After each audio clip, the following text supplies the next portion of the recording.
आज आप मेरे साथ एक 30 दिवसीय यात्रा पर निकल रहे हैं।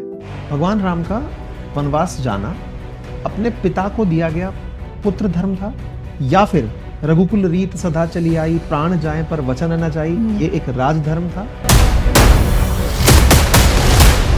जीवन में कई क्षण ऐसे होते हैं जहां मनुष्य निश्चय नहीं कर पाता उसका सही कर्तव्य क्या है। ये ऐसा ही क्षण है। परंतु मैं राम को राजा बनाऊंगा, ये वचन भी उन्होंने प्रजा को दिया था। दशरथ के केस में पत्नी को दिया वचन प्राथमिकता पा गया या प्रजा को दिया हुआ? अयोध्या का राज मेरे पुत्र भरत को मिले, राम को 14 वर्ष के लिए वनवास। क्या दशरथ इतने बुरे राजा थे कि श्री राम को बगावत करनी चाहिए थी उनके लिए? राजा दशरथ की खराब चॉइसेस का परिणाम रामायण। फिर भगवान राम ने सीता माँ की अग्नि परीक्षा क्यों ली? तो लोगों को कैसे विश्वास हो कि सीता जी प्योर है? जब हनुमान जी सीता जी को ढूंढ लेते हैं और सीता जी को कहते हैं कि आप मेरे साथ चलो, पता है सीता जी वापस क्यों नहीं आती? श्री राम राम रामेति रमे रामे मनोरमे सहस्त्र नाम तत्तुल्यम राम नाम वरानने। वाल्मीकि रामायण कितने साल पुरानी है? मैं स्वयं इसका उत्तर देने के लिए I am not qualified enough. लोग इस बहस में उतर गए, राम कब थे, कौन सा टेक्स्ट सही है, परंपरा थे कि मान्यता थे कि क्या थे, ये मानते हुए कि राम भारत का इतिहास है। वाल्मीकि जी ने रामायण हमारे लिए क्यों रखा? क्योंकि वो चाहते थे श्री राम के जीवन से हमारे जीवन में कुछ सीखने को मिले। है कि भगवान राम अगर घर से बाहर ही ना निकले होते तो क्या वो भगवान बने होते?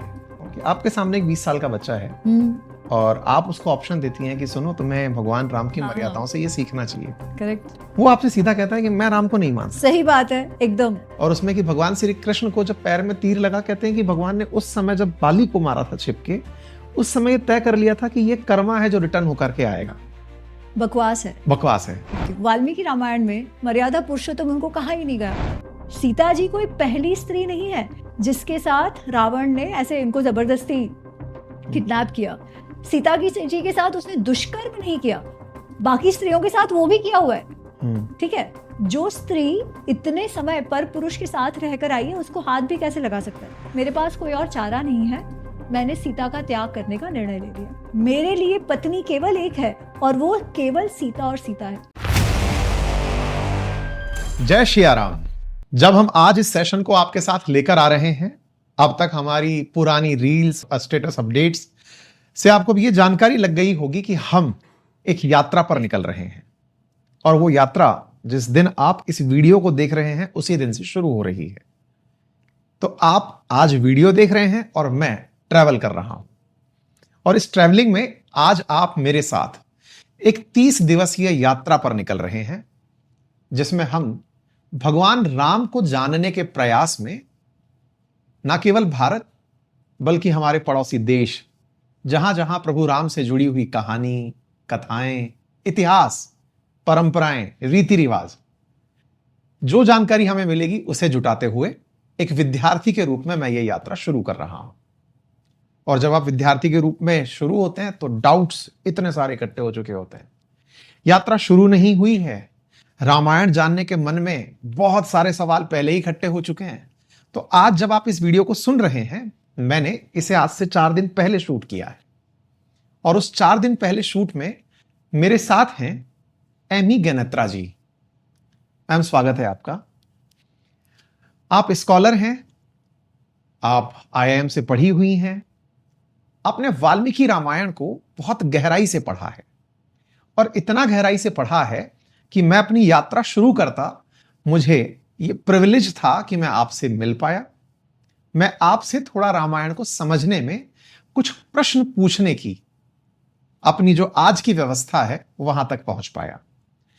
ये सिलसिला आने वाले 30 दिन तक चलता रहेगा। मैं आपसे भी मिलूंगा। आप जहां हैं वहां पर अगर कोई आपकी नजर में ऐसा व्यक्ति, ऐसी कोई पहचान जिसे हम चर्चा में लेकर आ सकते हैं, उन सबसे मिलते हुए चलेंगे। क्योंकि अल्टीमेटली मुझे सीखना है, मुझे राम से सीखना है, मुझे राम के बारे में जानना है। मुझे इस पूरी जर्नी में चॉइसेस कैसे ली जाती हैं वो जानना है। जानना है कि राजा दशरथ के पास चॉइसेस थी तो उन्होंने क्या प्रेफर किया, भगवान राम के पास चॉइसेस थी तो उन्होंने क्या किया, भरत जी के पास चॉइसेस थी तो उन्होंने क्या किया, माता सीता, लक्ष्मण भैया, रावण, विभीषण, सबके पास चॉइसेस थी। तो मेरी नजर में रामायण चॉइसेस की कहानी है, और इन चॉइसेस के पीछे एक मानसिकता चलती है। मेरी चॉइस थी कि मैं इस पूरे 1 महीने में बैठ करके 2 पैसे और कमाने में अपना ध्यान लगाता। चॉइस थी मेरे पास, लेकिन मैंने प्रेफर किया कि नहीं, बहुत हो गया, अब कुछ पढ़ा जाए, अपने आराध्य को पढ़ा जाए, युग पुरुष को पढ़ा जाए, मर्यादा पुरुषोत्तम को पढ़ा जाए, और इस पूर्व धारणा के बिना पढ़ा जाए कि वो मनुष्य भगवान कैसे बन गया। वो तो मनुष्य अवतार में ही आए थे।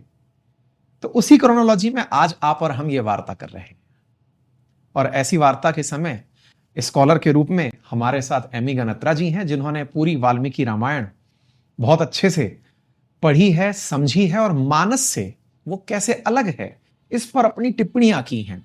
तो ऐसे में ये जो टिप्पणियां हैं, इन टिप्पणियों को इन्होंने अपनी पुस्तक में बहुत अच्छे से लिखा भी है। ये मेरे पास आपकी एक पुस्तक है, जिसे इंग्लिश में पढ़ना है इंग्लिश में पढ़ सकते हैं, और मेरे पास ये हिंदी में भी है। तो आप इन दोनों पुस्तकों में, आप इन्हें इंटरनेट पे भी सर्च कर सकते हैं, और इन किताबों से आप बहुत अच्छी जानकारियां निकाल सकते हैं। एनीवे, अब चूंकि आप साक्षात हमारे साथ हैं, तो कम समय में कुछ ज्यादा बातें करने का प्रयास करते हैं। मैम, क्यूरियस स्टूडेंट आपके सामने है। मुझे मेरी ऑडियंस ने जिम्मेदारी दी हुई थी कि आप खुद पढ़ें और हमें पढ़ाएं। तो आज एक विद्यार्थी रामायण पढ़ने का, राम के आचरण को समझने का प्रयास कर रहा है। आपसे इसी क्रम में पहला प्रश्न यही है कि जिस रामायण को हम जानते हैं वो कितना वाल्मीकि है और कितना हमारी कलेक्टिव मेमोरी।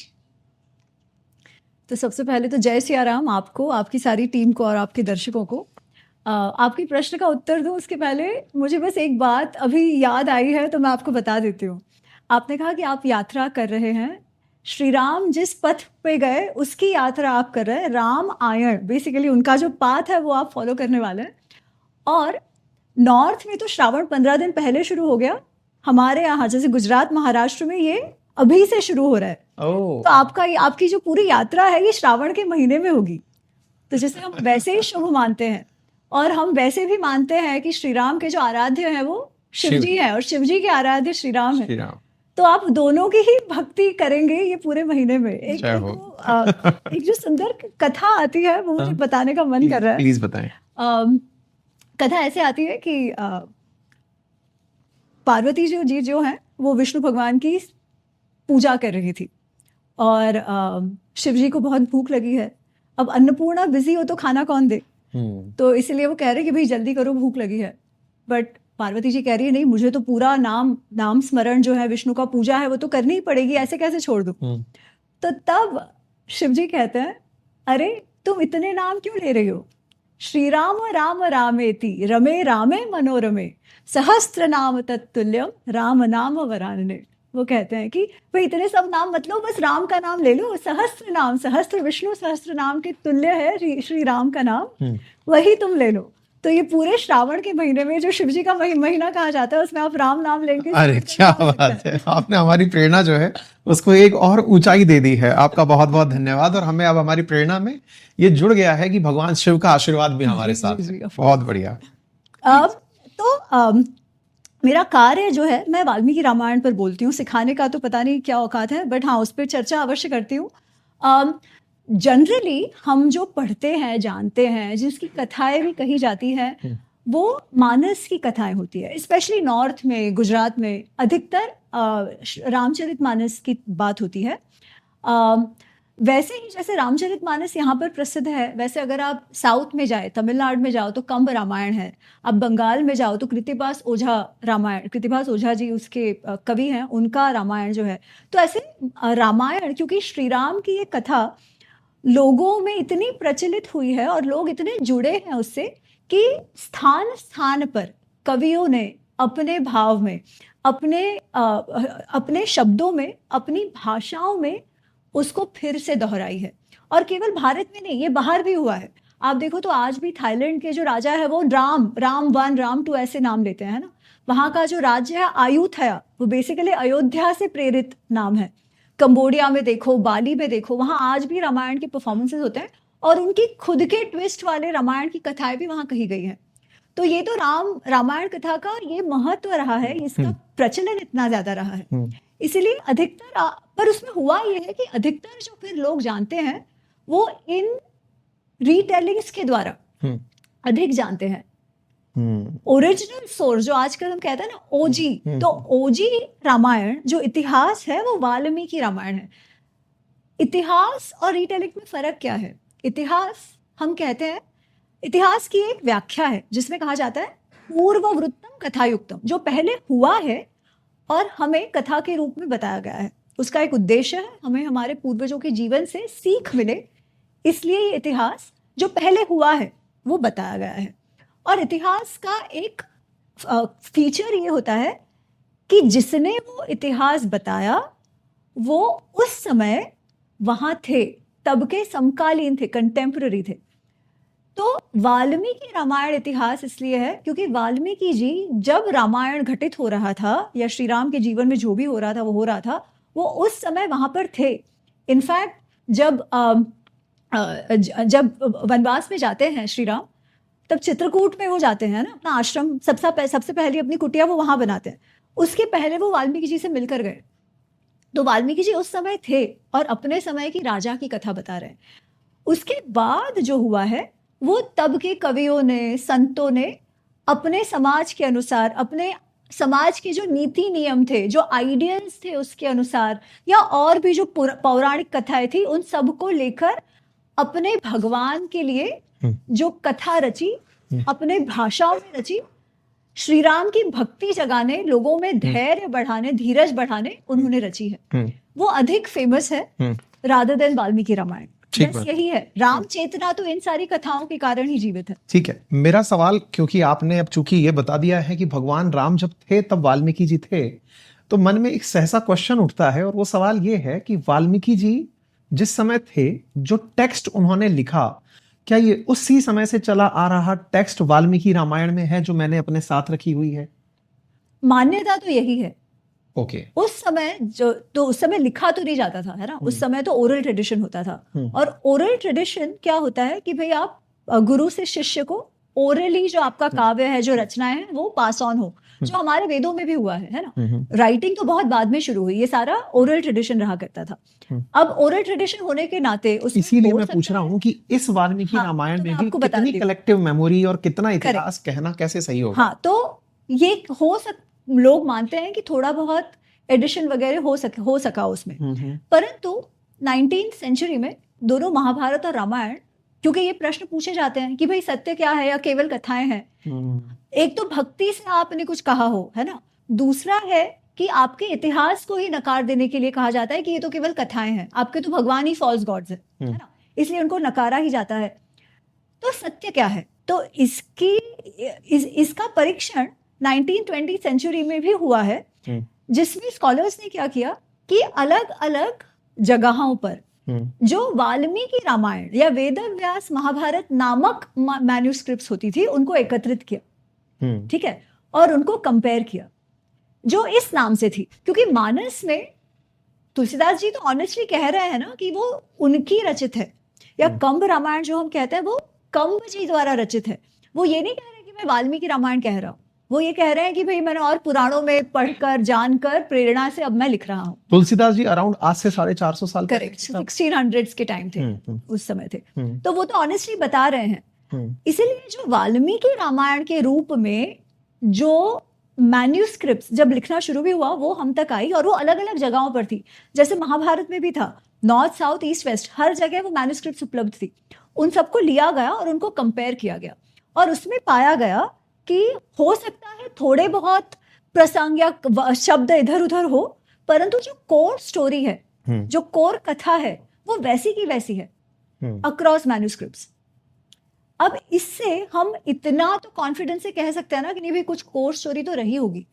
तभी हमारे तो दर्शकों को कन्याकुमारी हमें एक बात और बतानी होगी जिस पर थोड़ा सा एक्स्ट्रा पुश देना होगा, क्योंकि जब हम वेस्टर्न वर्ल्ड की तरफ बढ़ते हैं, या फिर मुगल जब हमारे देश में आक्रांता के रूप में विदेशी आक्रांता आए, तब उन्होंने बहुत ज्यादा टेक्स्ट वर्सेस ओरल के बीच में लोगों के दिमाग में थॉट भर दिया।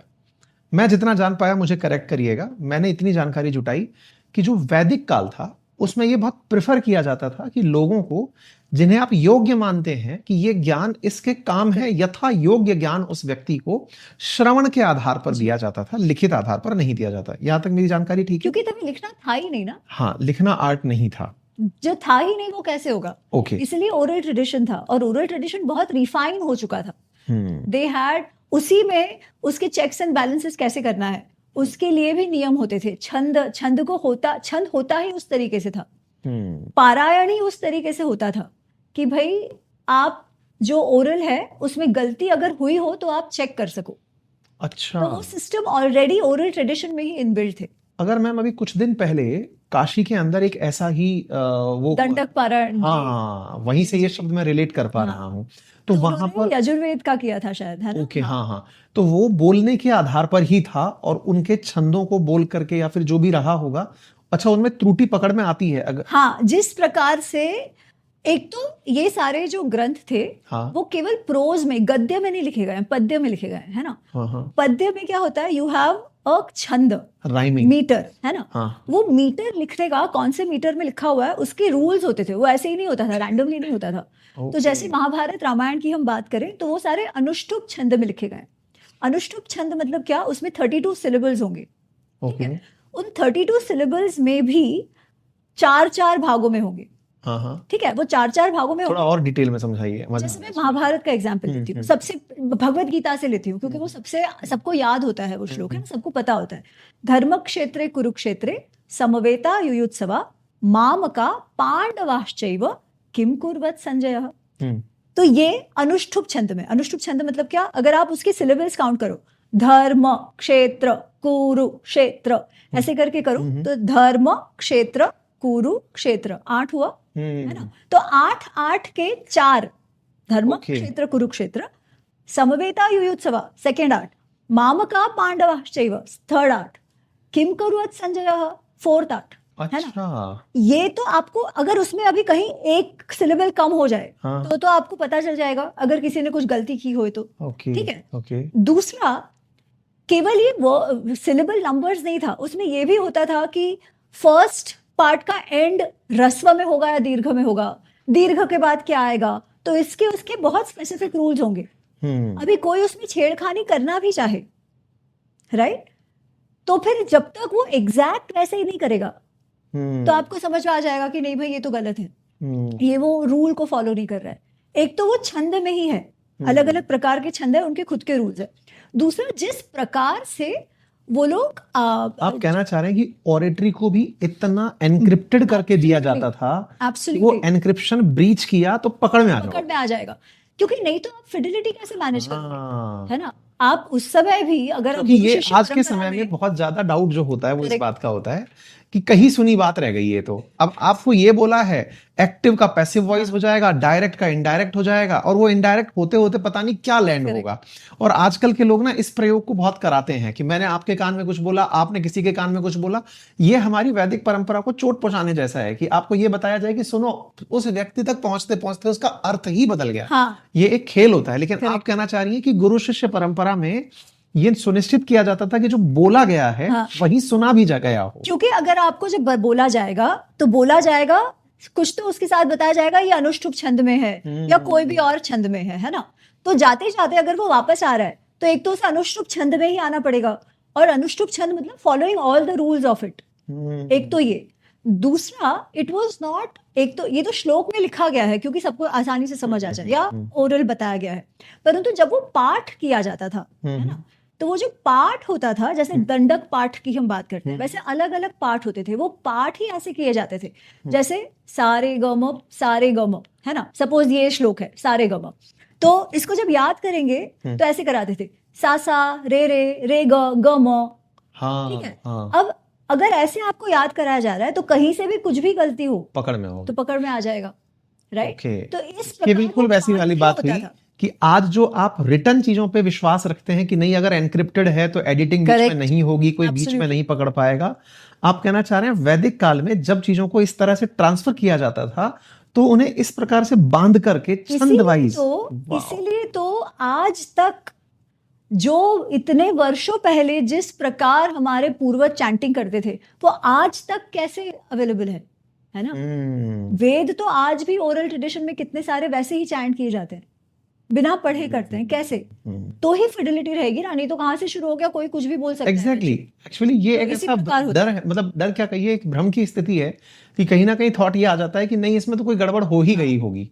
तो हो ही होगी, ठीक है, बात ये नहीं है कि नहीं है, स्पेशली कथाओं में। कथाओं में इसीलिए क्या होता है कि जब क्रिटिकल एडिशन बना, तो ये प्रश्न आपका एकदम वैलिड है, क्योंकि अलग अलग जगहों पर कथा लेकर लोग गए, शिष्य अलग अलग जगहों पर गए, उन्होंने कितने और को बताया। तो फिर जब वो रिटन में लिखा गया, ठीक है, जब वो उसकी मैन्युस्क्रिप्ट्स बनी, तो हो सकता है उसमें कुछ गलती रही हो सकता है, राइट।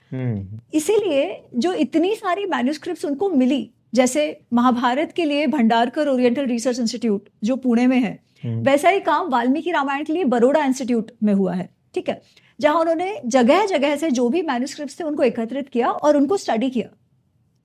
अब अगर वो मैन्युस्क्रिप्ट्स में आपकी कथा सेम है, तो उसका अर्थ आप देखिए कि वो कश्मीर गई हो या नेपाल गई हो या साउथ में गई हो, भले स्क्रिप्ट आपकी कोई भी हो, अगर कथा फिर भी सेम है, तो उसका मतलब तो अगर कोई ओरिजिनल सोर्स सेम रहा होगा तभी तो रहा होगा, है ना। तो एटलीस्ट उतने कॉन्फिडेंस से तो हम कह ही सकते हैं। अब कोई कहे उसका ओरिजिनल मैन्युस्क्रिप्ट का प्रूफ दिखाओ, ये तो संभव नहीं है, परंतु मान्यता तो ये है, और किसी ने भी ये नकारा नहीं है कि भाई ये गलत है वाल्मीकि रामायण। जो वाल्मीकि रामायण नाम से आपको कोई भी टेक्स्ट मिलती है, वो सभी में एक जैसा ही होता है। थोड़ा श्लोक का इधर उधर हो सकता है, ट्रांसलेशन में फर्क हो सकता है, वो सब अलग बात, but by and large there all. अब जब सब ये बात सुन लेंगे तो फिर एक सवाल दूसरा निकलता है कि इसका मतलब वो श्रुति आधारित जो जानकारी चलती रही, श्रुति आधारित जानकारी कितने साल पुरानी है, या फिर और आसान करूं तो वाल्मीकि रामायण कितने साल पुरानी है। ये एक सवाल जो पढ़ने वाले हर व्यक्ति के मन में, क्योंकि बाई चांस मैं पूछ आपसे ये रहा हूं कि वाल्मीकि रामायण कितनी पुरानी है, मन में सवाल ये है कि राम का इतिहास। वेरी ऑनेस्टली मैं स्वयं इसका उत्तर देने के लिए I am not qualified enough, मेरा उतना रिसर्च इस मामले में नहीं है, परंतु बहुत लोग उसका रिसर्च कर रहे हैं। रिसर्च अलग अलग तरीके से किया जाता है, आर्कियोलॉजिकली कुछ अवेलेबल है क्या, है ना। दूसरा आजकल जो है वो आर्कियो एस्ट्रोनॉमी की बात होती है कि हमारे जो दोनों ही एपिक्स हैं उसमें बहुत सारे ऑब्जर्वेशंस हैं कि जब श्री राम का जन्म हुआ था तब सारे जो नक्षत्र थे उसकी सिचुएशन कैसी थी, जब ये वॉर हुआ तब नक्षत्रों की क्या सिचुएशन थी, वगैरह वगैरह। उसको आजकल वो एक सॉफ्टवेयर आते हैं जिसमें डालते हैं एंड बैक कैलकुलेशन करते हैं कि वो कब ऐसा था। तो वैसा भी है, ठीक है, परंतु वैसा करके भी अलग अलग स्कॉलर्स जो हैं वो अलग अलग आंसर्स पे आए हैं।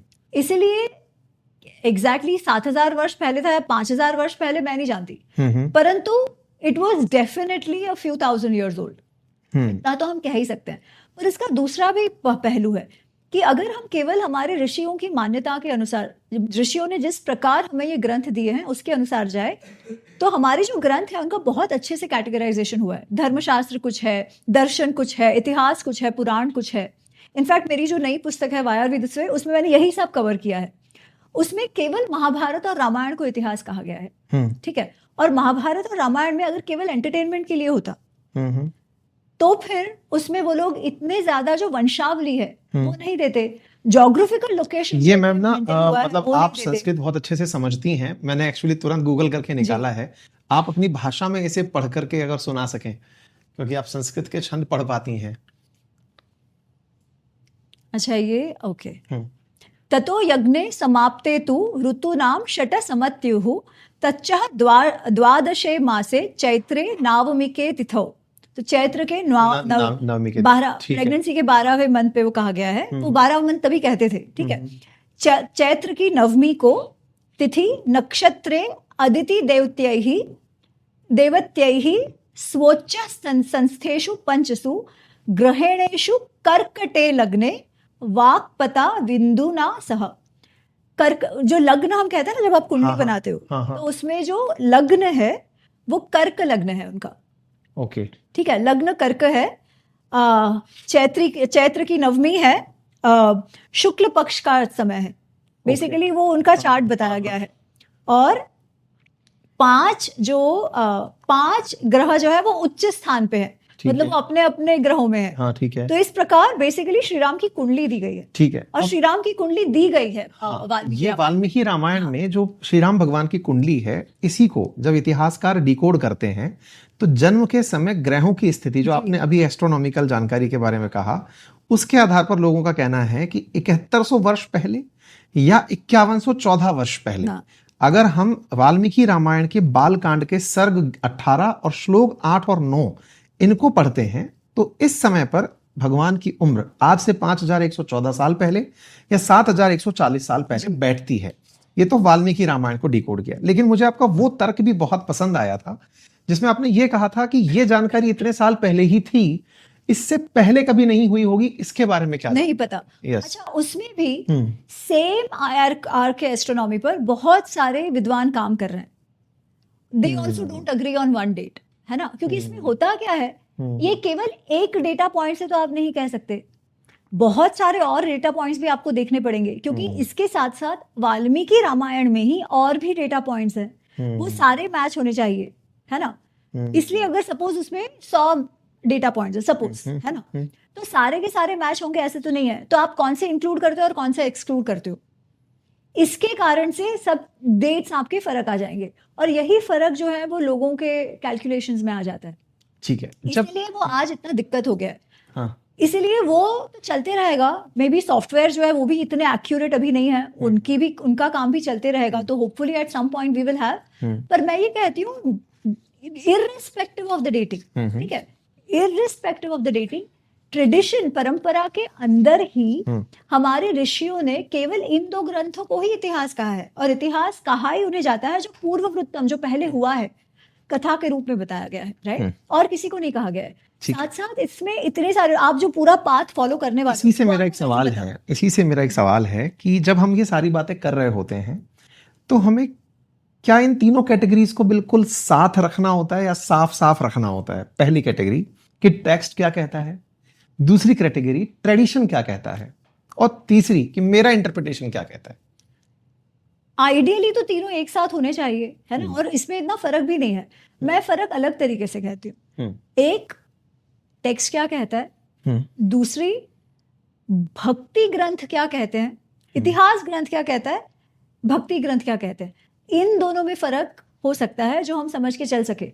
अगर मेरा इंटरप्रिटेशन इन दोनों से एकदम ही कुछ और है तो फिर कुछ गड़बड़ मेरे में है ना? तो मेरा इंटरप्रिटेशन ऐसे ही तो नहीं ले सकती। बिल्कुल ठीक बात। क्योंकि किसी पुरानी चीज की हम बात कर रहे हैं जिसको एक तो इतना महत्व दिया गया है, धार्मिक महत्व भी दिया गया है, जिसको इतिहास कहा गया है, जो आज भी लोगों के जीवन में प्रेरणा स्रोत रहे, है ना? इसलिए मेरा इंटरप्रिटेशन ऐसा तो मुझे लगता है, मतलब लोगों का होता है, मैं ये नहीं कह रही हूँ गलत है। और जब तक it is aligned with the भाव ऑफ द ग्रंथ, वो तो फिर भी ठीक है। परंतु होता कैसे है, जैसे मैं आपको एक एग्जांपल देती हूँ। मेरा इंटरप्रिटेशन में इशू कहाँ पर आता है, आजकल ऐसे बहुत सारे आइडियोलॉजिकल राइटर्स हैं जो कहते हैं कि रामायण का जो युद्ध है, आप और हम जानते हैं कि धर्म अधर्म के युद्ध की हम बात करते हैं, पर वो कहते हैं नहीं, ये तो आर्यन राम जो है वो द्रविडियन रावण को मारने आए थे। अब इंटरप्रिटेशन ये हो सकता है, क्योंकि इंटरप्रिटेशन तो कुछ भी हो सकता है, राइट? पर अगर टेक्स्ट को हम देखें तो टेक्स्ट में तो ऐसा बिल्कुल भी उल्लेख नहीं है कि राम आर्यन है और रावण द्रविडियन है। इनफैक्ट टेक्स्ट में तो रावण को भी आर्य पुत्र ही कहा गया है, वाली को, सुग्रीव को भी आर्य पुत्र कहा गया है। और जिसने अच्छा बिहेवियर, अधार्मिक बिहेवियर किया है, जैसे कैकेयी, उसको कहा है कि भाई इसने तो अनार्य जैसा व्यवहार किया, राइट? तो टेक्स्ट में ये है। तो टेक्स्ट के बेसिस पर आप बिल्कुल भी ये नहीं कह सकते कि आर्यन इन्वेजन थ्योरी का ये प्रूफ है। परंतु इंटरप्रिटेशन में कोई कुछ भी कह दे तो क्या वो इक्वली वैलिड होगा? मैम, जब हम इस तरह की तो वो चर्चा issue में हो जाती है। एंट्री करते हैं, जैसे अपन बहुत देर से एक चीज में चर्चा कर रहे हैं, इस चर्चा में राम कहीं छूट जाते हैं। एग्जैक्टली जो सीखना है उससे वो छूट ही जाता है। आफ्टर ऑल आपको ऐसा, मतलब ऐसे कैसा फील होता है ये कि लोग इस बहस में उतर गए, राम कब थे, कौन सा टेक्स्ट सही है, परंपरा थे कि मान्यता थे कि क्या थे, ये मानते हुए कि राम भारत का इतिहास है, रामायण राम की यात्रा रामायण है, वाल्मीकि जी ने उसे लिखा है। इस पूरी चर्चा में लोग इस बात के तर्क में उतर जाते हैं कितने साल पहले थे। मुझे लगता है वो भी ठीक है, क्योंकि आजकल ये हो गया ना, हर चीज का प्रूफ चाहिए, वो भी ठीक है, उस पे लोग काम कर रहे हैं। मैं केवल इतना कहना चाहती हूँ आपके माध्यम से दर्शकों से कि वो रिसर्च तो चलता रहेगा, जो कर रहे हैं करते रहना चाहिए, परंतु ये मत भूलिए कि वाल्मीकि जी ने रामायण हमारे लिए क्यों रखा, क्यों प्रिजर्व करके रखा, क्योंकि वो चाहते थे बहुत बड़ी कि हमें श्री राम के जीवन से हमारे जीवन में कुछ सीखने को मिले। वो कहते हैं कि इसमें ये धर्मशास्त्र भी है, ये कामशास्त्र भी है, इसमें इतना सारा सीखने को है। जैसे समुद्र में जितने रत्न होते हैं वैसा इसमें से सीखने को है। तो वो सीख को हम कहीं छोड़ न दे, उसको भूले नहीं।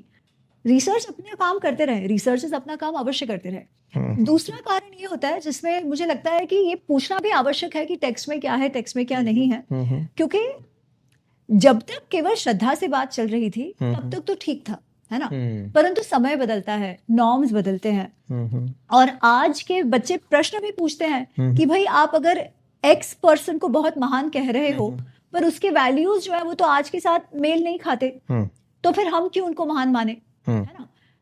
जब तक श्रद्धा थी तब ये प्रश्न नहीं थे, परंतु अब लॉजिक भी आ गया है और बात तो सही है, क्योंकि अगर वो लर्निंग्स वैलिड ही ना हो, आप देखिए कई बार कथावाचक भी हमें कहेंगे कि नहीं उनके आज हम श्री राम जैसे तो रह ही नहीं सकते। तो अगर श्री राम जैसे रह नहीं सकते तो फिर हम क्या कह रहे हैं कि ठीक है आइडियल नहीं रह सकते, पर क्या कुछ सीखने को नहीं है क्या, है ना, जब हम रह ही नहीं सकते तो तब ये प्रश्न अवश्य पूछा जाता है कि भाई तो फिर क्या है, सच्चे श्री राम कौन से हैं, उन्होंने एक्चुअली क्या सिखाया है, और अगर एक्चुअली श्री राम ने क्या सिखाया है, ऐतिहासिकली श्री राम कैसे हैं, अगर वो देखना होगा, है ना, तो हमें वाल्मीकि रामायण में तो जाना ही पड़ेगा। तो वाल्मीकि रामायण वर्सेस मानस या कंब वगैरह, इसको वर्सेस करके देखने की आवश्यकता नहीं है, बस ये देखना है कि ये जो मानस कंब रामायण, कृतिवास ओझा वाला जो रामायण का रीटेलिंग है, उस सबका अपना अपना महत्व है। भक्ति प्रेरित, काव्य प्रेरित, रस प्रेरित वो ग्रंथ है, नो डाउट, परंतु श्री राम ने ऐसा क्यों किया, उनका कैरेक्टर ऐसे क्यों था, सीता जी ने ऐसे क्यों किया, उनका कैरेक्टर क्या था, अगर ये सब चीजों का आपको ऐतिहासिक रूप से समझना है तो आपको वाल्मीकि रामायण पढ़ना पड़ेगा। तो आज का अब तक का टेक अवे ये है कि रामायण जो वाल्मीकि ने लिखी वो भारत का इतिहास है जी, और जो बाकी जैसे रामचरितमानस की हम बारे में बात कर रहे हैं या कंब रामायण के हम बारे में बात कर रहे हैं, ये सारी वो रामायण है जो भक्ति से भी प्रेरित हैं। ये रामायण को ही आधार बनाकर जो वाल्मीकि रामायण है उसी को आधार पर, तुलसीदास जी का आपने अभी प्रसंग भी छेड़ा कि तुलसीदास जी ने खुद अपनी बात में ये लिखा है कि मैं वाल्मीकि रामायण को पढ़ के और भगवान के प्रति अपने विश्वास को रखते हुए आगे बढ़ रहा हूं। वाल्मीकि रामायण उसके बाद और भी क्योंकि लिखे गए ना, अध्यात्म रामायण वगैरह, उन सब में से लेकर लिख रहे हैं। ठीक है, तो अब हम इस बात पर अलाइन होते हैं कि दोनों का सार अल्टीमेटली ये कहता है कि भगवान राम की जीवनी और राम की यात्रा ये रामायण है। ठीक है, अब हम रामायण पर आते हैं। ठीक है, रामायण बोले तो राम गमन या फिर राम अयन मतलब राम की यात्रा। मैम, क्या भगवान राम, ये बहुत ही वैसा सवाल है जो कई बार कहीं ना कहीं आपसे कई बार किसी ने पूछा होगा, लेकिन ये हर उस इच्छुक विद्यार्थी का होता है कि भगवान राम अगर घर से बाहर ही ना निकले होते तो क्या वो भगवान बने होते।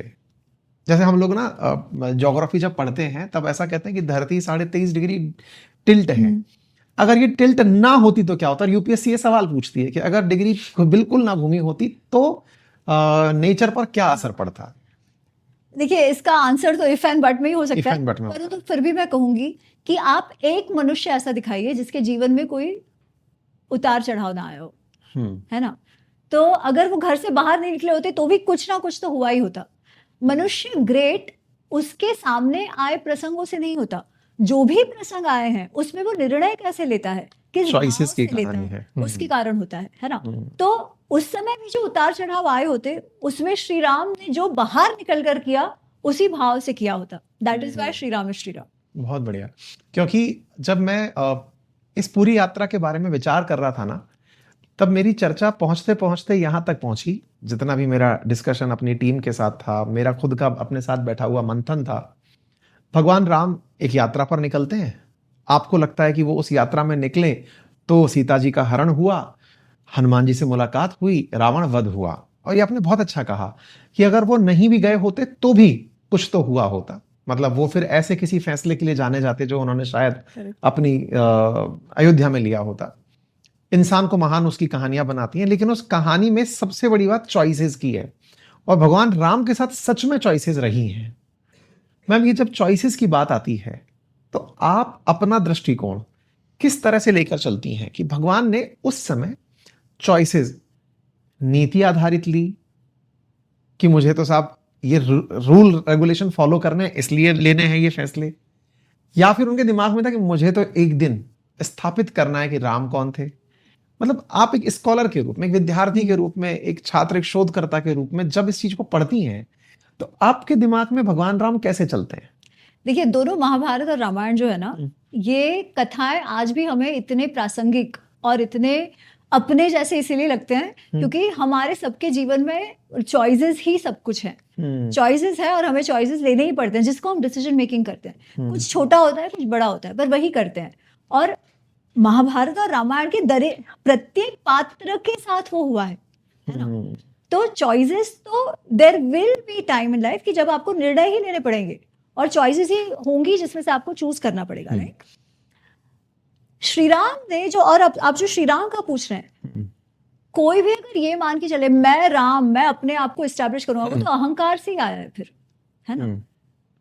वो क्या है फिर? तो ये है कि भाई मैं क्रिकेट खेल रहा हूं, टीम जीते या ना जीते वो बात नहीं है, मुझे तो सेंचुरी मारनी है ना। और हमने देखा है कई बार ऐसे हुआ है कि भाई हार गए पर एक बंदे की सेंचुरी हो गई। तो वो तो कोई हम आइडियल नहीं मान सकते, है ना। आइडियल क्या है कि सिचुएशन कोई भी हो, मनुष्य वैसे खेले कि जिस टीम को वो रिप्रेजेंट कर रहा है उसको जिताए। और श्री राम का अगर आप जीवन देखो तो प्रत्येक क्षण उन्होंने उस समय, उस कॉन्टेक्स्ट के लिए जो सबसे सही उन्हें लगा वो उन्होंने किया। केवल स्वयं के लिए नहीं, पर स्वयं के साथ जुड़े सब लोगों के साथ वो उन्होंने किया। और उनके हर एक निर्णय में वो दिखता है। फर्क ये है कि लोग उनको, हम कहते हैं कि मर्यादा पुरुषोत्तम, और रादर देन उनकी मर्यादा हम समझे, हमने अपने अनुसार क्या मर्यादाएं होनी चाहिए उसके अनुसार वो बिहेव करें, ऐसा हमारा उनसे आग्रह रहता है। अनफॉर्चुनेटली मान लिया आपने जो कहा कि मर्यादा को लेके बात होती है। मैम, आज की जो जनरेशन है ना, जिसको आप जेन जी जनरेशन कह करके, जेन जी, जेन अल्फा, मिलेनियल्स, इन सब में आजकल चर्चा जेन जी की चल रही है। और जेन जी के बारे में सबसे पहला सवाल ये कहा जाता है कि आप उनको मर्यादा बताओगे वो आपको टोक देंगे कि मत बताओ, अच्छा बुरा हम जानते हैं। मैं आप ही से सवाल करता हूं कि आपके सामने एक 20 साल का बच्चा है और आप उसको ऑप्शन देती हैं कि सुनो, तुम्हें भगवान राम की मर्यादाओं से ये सीखना चाहिए। करेक्ट। वो आपसे सीधा कहता है कि मैं राम को नहीं मानता। सही बात है, एकदम। मुझे रामायण क्यों पढ़नी चाहिए? नहीं, वो आपको और कहेगा, वो कहेगा कि भाई आपने कहा वो मर्यादा आज वैलिड नहीं है। क्योंकि हमारे भी सारे लोग यही कहते हैं ना कि उनकी मर्यादा तो त्रेता के लिए तो वैलिड थी, अभी तो वैलिड नहीं है। तो वो कहेगा तो मैं नहीं मानता। तो मैं ऐसे कहती ही नहीं हूँ, क्योंकि मैं तो यंगस्टर्स से हमेशा बात करती हूँ। और वो तो छोड़ो, मेरे खुद के भी वही प्रश्न थे। हम भी तो एक जमाने में जैन व्हाटएवर रहे थे ना, नेक्स्ट इसके लिए। ठीक है। तो मैं तो सीधा ये कहती हूँ, जो वाल्मीकि रामायण में है वो कहती हूँ। वाल्मीकि रामायण में मर्यादा पुरुषोत्तम उनको कहा ही नहीं गया। वाल्मीकि रामायण में उनको रामो विग्रहवान धर्मः साधु सत्य पराक्रमः ये कहा गया है। श्री राम धर्म के मूर्तिमंत प्रतीक है। रामो विग्रहवान धर्मः। Shri Ram is a personification of dharma. He is an embodiment of dharma, not maryada. Maryada follows धर्म, नो डाउट। ठीक है, पर धर्म क्या है? धर्म मर्यादा तक सीमित नहीं है। मर्यादा को धर्म के साथ कैचअप करना पड़ता है। धर्म मर्यादा के लिए संकुचित नहीं होता। और धर्म क्या है? तो धर्म की जो व्याख्या हमारे ऋषियों ने हमें दी है वो ये है, धारयति इति धर्म, जो समाज को धारण करता है। That which upholds and sustains, that which leads to sustainability of the समाज, that is धर्म। और उस समाज की सस्टेनेबिलिटी के लिए, उसके प्रोग्रेस के लिए, अभ्युदय के लिए, प्रभाव के लिए जो भी करना पड़े वो करना चाहिए, यही धर्म है। आपको मैं सिंपल एग्जांपल रामायण से ही देती हूँ। जब श्री राम 16 वर्ष के भी नहीं थे तब विश्वामित्र जी आए हैं, है ना, उन्हें लेने आए हैं। क्यों लेने आए? क्योंकि विश्वामित्र जी एक यज्ञ कर रहे हैं और सुबाहु और मारीच नामक जो राक्षस है वो उनके यज्ञ को तबाह करे जा रहे हैं। तो वो चाहते हैं कि कोई आकर रक्षा करे यज्ञ की, जब वो उनका जो रिचुअल है वो चल रहा हो। अब श्री राम तो 16 वर्ष के भी नहीं थे, तो जब विश्वामित्र जी जाते हैं दशरथ के पास, तो दशरथ जी पहले तो कहते हैं हाँ हाँ आपको जो चाहिए मैं दे दूंगा, पर फिर विश्वामित्र जब कहते हैं कि आपका बेटा चाहिए क्योंकि ये 2 राक्षसों से लड़ना है, तो दशरथ ऑफकोर्स डर जाते हैं। वो कहते हैं अरे बट मेरा बेटा तो छोटा सा है, इन 2 राक्षसों के साथ तो मैं खुद भी नहीं लड़ सकता अकेले, आप सेना लेकर जाइए, मेरे बेटे को ना ले जाइए। तो फिर वशिष्ठ जी तब कहते हैं कि नहीं, ये विश्वामित्र स्वयं से लड़ सकते हैं, पर तव पुत्र हितार्थाय, तुम्हारे पुत्र के हित के लिए वो उसे ले जाना चाहते हैं, तुम ले जाने दो, सब ठीक होगा। तो ले जाते हैं विश्वामित्र जी, और अयोध्या से सिद्धाश्रम जहां विश्वामित्र जी का आश्रम है, वहां जाते जाते 3-4 दिन का वॉक है, ठीक है। तो तीसरे दिन का जो वो एक बीच में एक बहुत बड़ा सा जंगल है, वहां पहुंचते हैं, और यहाँ पर श्री राम को राजधर्म की पहली सीख दी जाती है। तो बहुत बड़ा जंगल है, बहुत भयानक सा जंगल है, कुछ जनजीवन कुछ नहीं है वहां पर। तो श्री राम पूछते हैं कि भाई ऐसा क्यों, निर्जन ये वन है, इतना भयानक है, ऐसा क्यों हो गया है? तो विश्वामित्र जी कहते हैं एक समय यहाँ पर 2 राज्य होते थे, बहुत प्रसिद्ध प्रॉस्परस राज्य होते थे, माला और करुष। पर एक राक्षसी है ताड़का, वो ताड़का ने इनका विनाश कर दिया है, ये यहाँ किसी लोगों को जीने ही नहीं देती, सबका विनाश कर देती है, ये बहुत अधर्मी है, राम तुम उसे मारो। अब श्री राम सोचते हैं कि भाई शास्त्र में तो स्त्री, ब्राह्मण और गाय, इनको कहाँ मारा नहीं जा सकता, राइट, इनका वध तो निषिद्ध है। अब मैं स्त्री को कैसे मार सकता हूँ, राक्षसी हो या कुछ भी हो, है तो स्त्री ना, मैं उसे कैसे मारूं? इसलिए वो डगमगा जाते हैं, वो उसे मारना नहीं चाहते, क्योंकि स्त्री का वध तो नहीं कर सकते, स्त्री का वध तो पाप है। उस समय विश्वामित्र उनको उनके राजधर्म की पहली सीख देते हैं, और वो कहते हैं कि जब किसी राजा को निर्णय लेना हो तो उसे कैसे निर्णय लेना चाहिए, उसे वैसे निर्णय लेना चाहिए जो प्रजा के रक्षण के लिए हो और प्रजा के हित के लिए हो। उसे ऐसा बिल्कुल नहीं सोचना चाहिए कि ये मैं जो कर रहा हूँ ये सही है या गलत है, इसमें मुझे पाप लगेगा या मुझे पुण्य मिलेगा। नृशसम अनृशसम वा पातकम सदोषम वा, क्रूअल है नहीं क्रूअल है, दुष्ट है नहीं दुष्ट है, पाप लगेगा पुण्य लगेगा, ये कुछ नहीं सुनना है। प्रजा रक्षण कारणात, जब प्रजा रक्षण की बात आती है तब एक राजा को ये कुछ नहीं सोचना है, उसे बस वही करना है जो उसके प्रजा के रक्षण और प्रजा के हित में हो। राजभार नियुक्तानाम एषः धर्म सनातना, वो कहते हैं कि राज्य का भार जिनके कंधे पर हो उनका यही सनातन धर्म है। मेरे को पाप लगेगा तो क्या आप अपने प्रजा को मरने दोगे क्या, क्योंकि तुमको पाप ना लगे? राजा होने के नाते तुम्हारा क्या कर्तव्य है, पाप लगे या पुण्य, मुझे मेरे प्रजा का रक्षण करना है, क्योंकि अगर प्रजा का रक्षण नहीं होगा तो समाज सस्टेन कैसे होगा?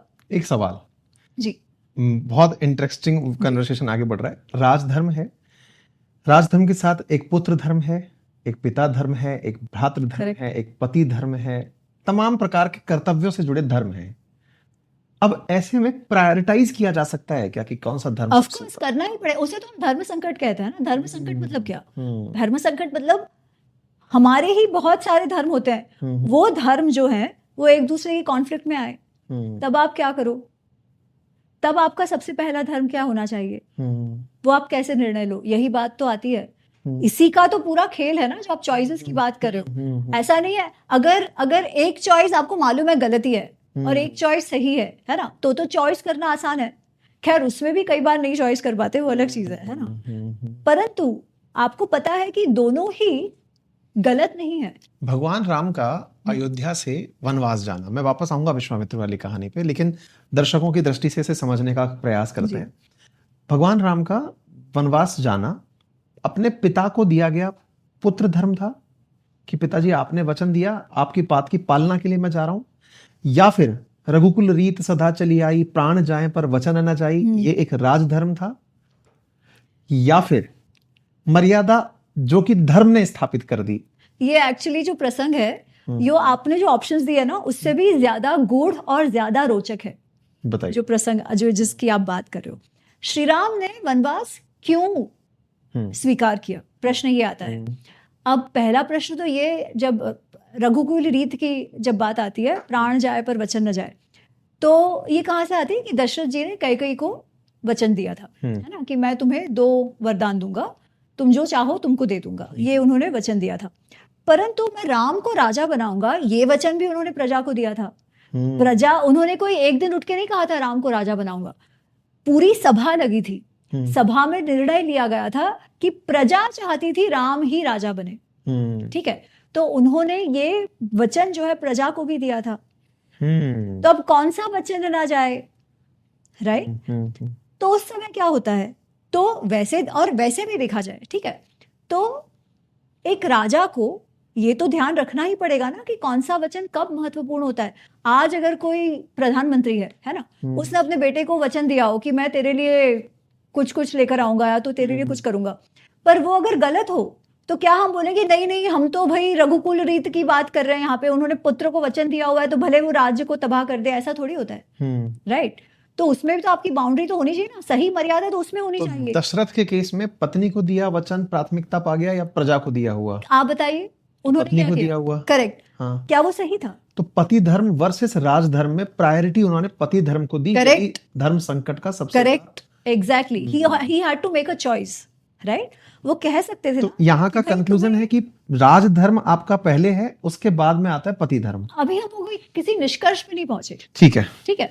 हम बस कह रहे हैं उन्होंने चॉइस कैसे करी। उन्होंने चॉइस पत्नी धर्म को ज्यादा या पति धर्म को ज्यादा महत्व दिया, उन्होंने ये करा, ठीक है। अब क्या श्री राम ये बात नहीं समझ रहे हैं? श्री राम ऑफ कोर्स ये सारी बातें समझ रहे हैं, है ना।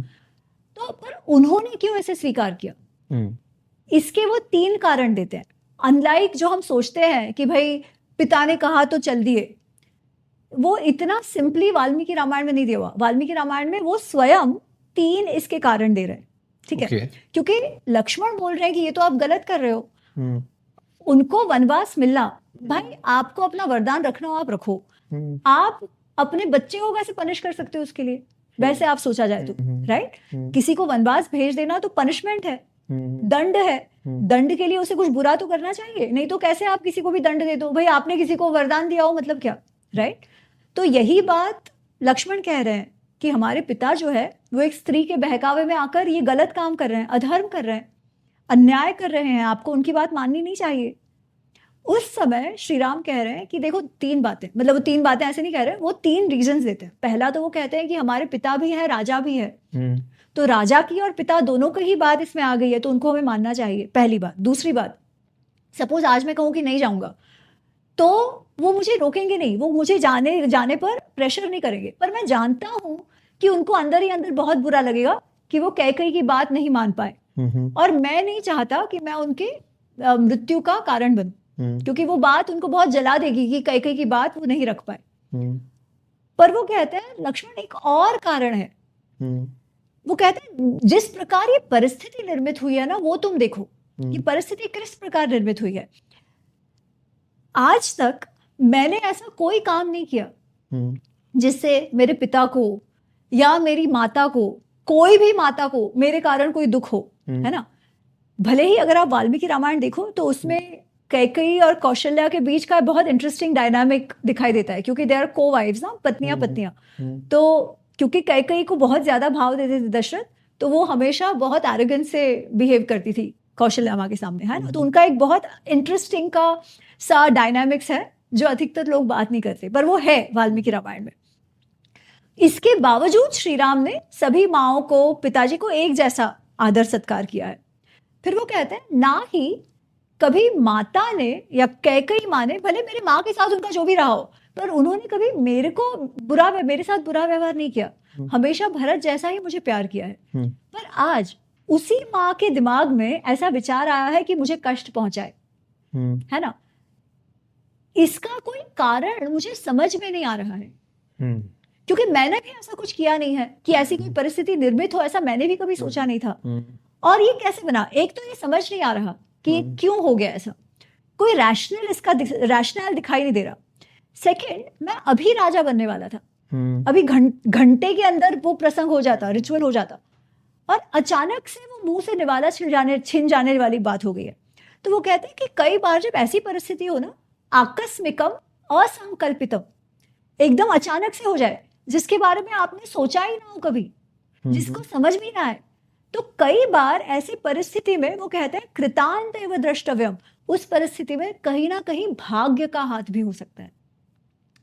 और कई बार उस भाग्य से लड़ना व्यर्थ है, क्योंकि वो आपको कहाँ ले जाना चाहता है वो आपको पता ही नहीं चलेगा जब तक आप चलो नहीं उसके साथ, राइट। और आप लोगों के जीवन में देखिए कई बार ऐसे होता है, अपना बनाया हुआ बिजनेस जो है वो कोई चुरा ले जाता है, चुरा तो क्या ले जाता है, उससे आपको निकाल दिया जाता है ना। और उस समय आपके पास दो ऑप्शन है, या तो बैठे बैठे रोते रहो, या तो कहो मैं कुछ और बनाता हूँ, जैसे स्टीव इसका जॉब्स बहुत ने अच्छा किया। उदाहरण है मैम कि आप व्यवसाय पे जा रहे हैं, हम लोग क्या है स्टूडेंट्स के साथ जुड़े रहते हैं, बहुत बार बच्चे परीक्षा की तैयारी करते हैं, लास्ट मोमेंट Correct. किसी एक फेज में वो फेज आउट हो जाते हैं, और कई बार ऐसा लगता है ये क्वेश्चन सही हो जाता तो मेरा सिलेक्शन हो जाता, या फिर मेरा ये ठीक हो जाता तो ये हो जाता। और उस समय पर जब ये कहा जाता है कि आपने अपना सारा एफर्ट डाला हो, करेक्ट, और उस समय पर भी अगर आपका काम नहीं बन रहा है तो इसे ईश्वर पर छोड़ दो, क्योंकि वो आपकी ईश्वरीय और मंशा है। आप 10-15 साल बाद देखना, आप कहोगे अच्छा हुआ वो नहीं हुआ, इसलिए आज मैं ये कर पाया, है ना। तो इनफैक्ट ये Connecting Shri the Ram dots. का जो लेसन है, ये श्री राम का lesson is the biggest motivational lesson for us. It is not as simple as पिताजी ने कहा ऐसे चले गए, वो तो एक कारण था ही, but that was not the only reason. उनका ब्रेथ ऑफ थॉट देखिए, and this is what makes him great. अच्छा, अब मैं इसमें ना आपके पुराने प्रसंगों को ऐड कर रहा हूं।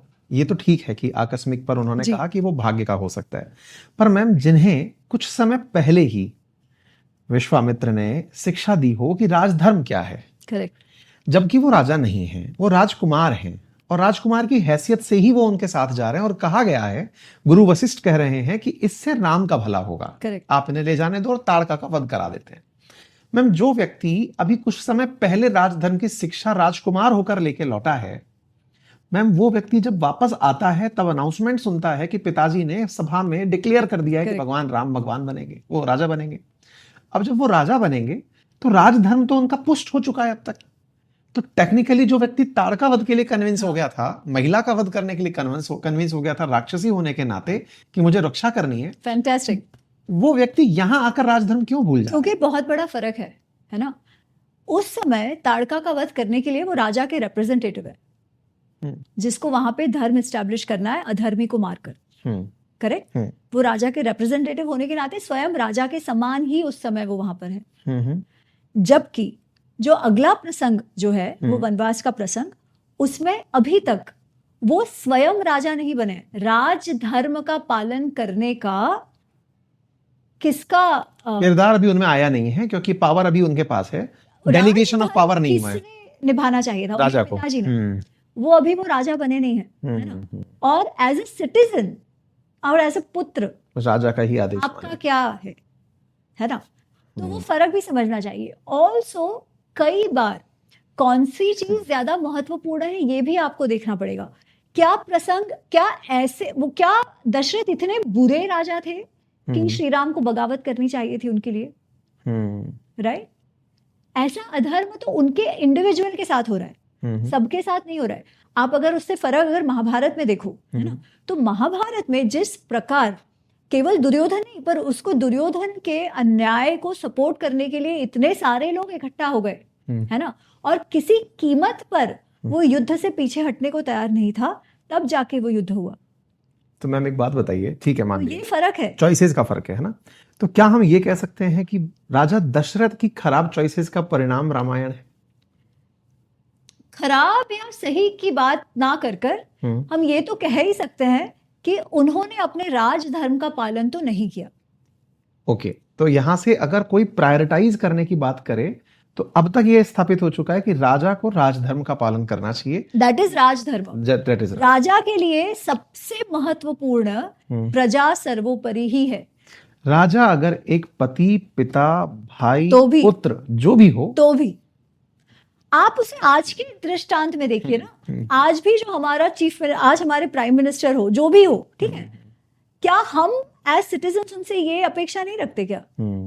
भाई आपको अगर पति धर्म निभाना है तो घर पे बैठो ना, घर पे बैठ के निभाओ। ये वही वाली बात है ना, भाई भतीजावाद की जब हम बात करते Exactly. हैं कि भाई अगर आपने बच्चों के लिए ही कुछ काम किया तो नहीं, ये आपसे एक्सपेक्टेड, तो इसी के चलते आए दिन और विरोध वो होता भी है। आपके राष्ट्र के विरुद्ध में अगर आप कर रहे हो तो क्या बात है। बहुत अच्छा डिस्कशन है, ठीक है। तो आपने उस 20 साल के बच्चे का जवाब नहीं दिया कौन से? कि क्या कहोगे उसे? तो वो जैसे ये जैसे मैं कह रही थी, है ना, तो अब इसमें अगर आप प्योर मर्यादा के हिसाब से देखो तो स्त्री को नहीं मारना चाहिए था, राइट। पर what does logic tell you?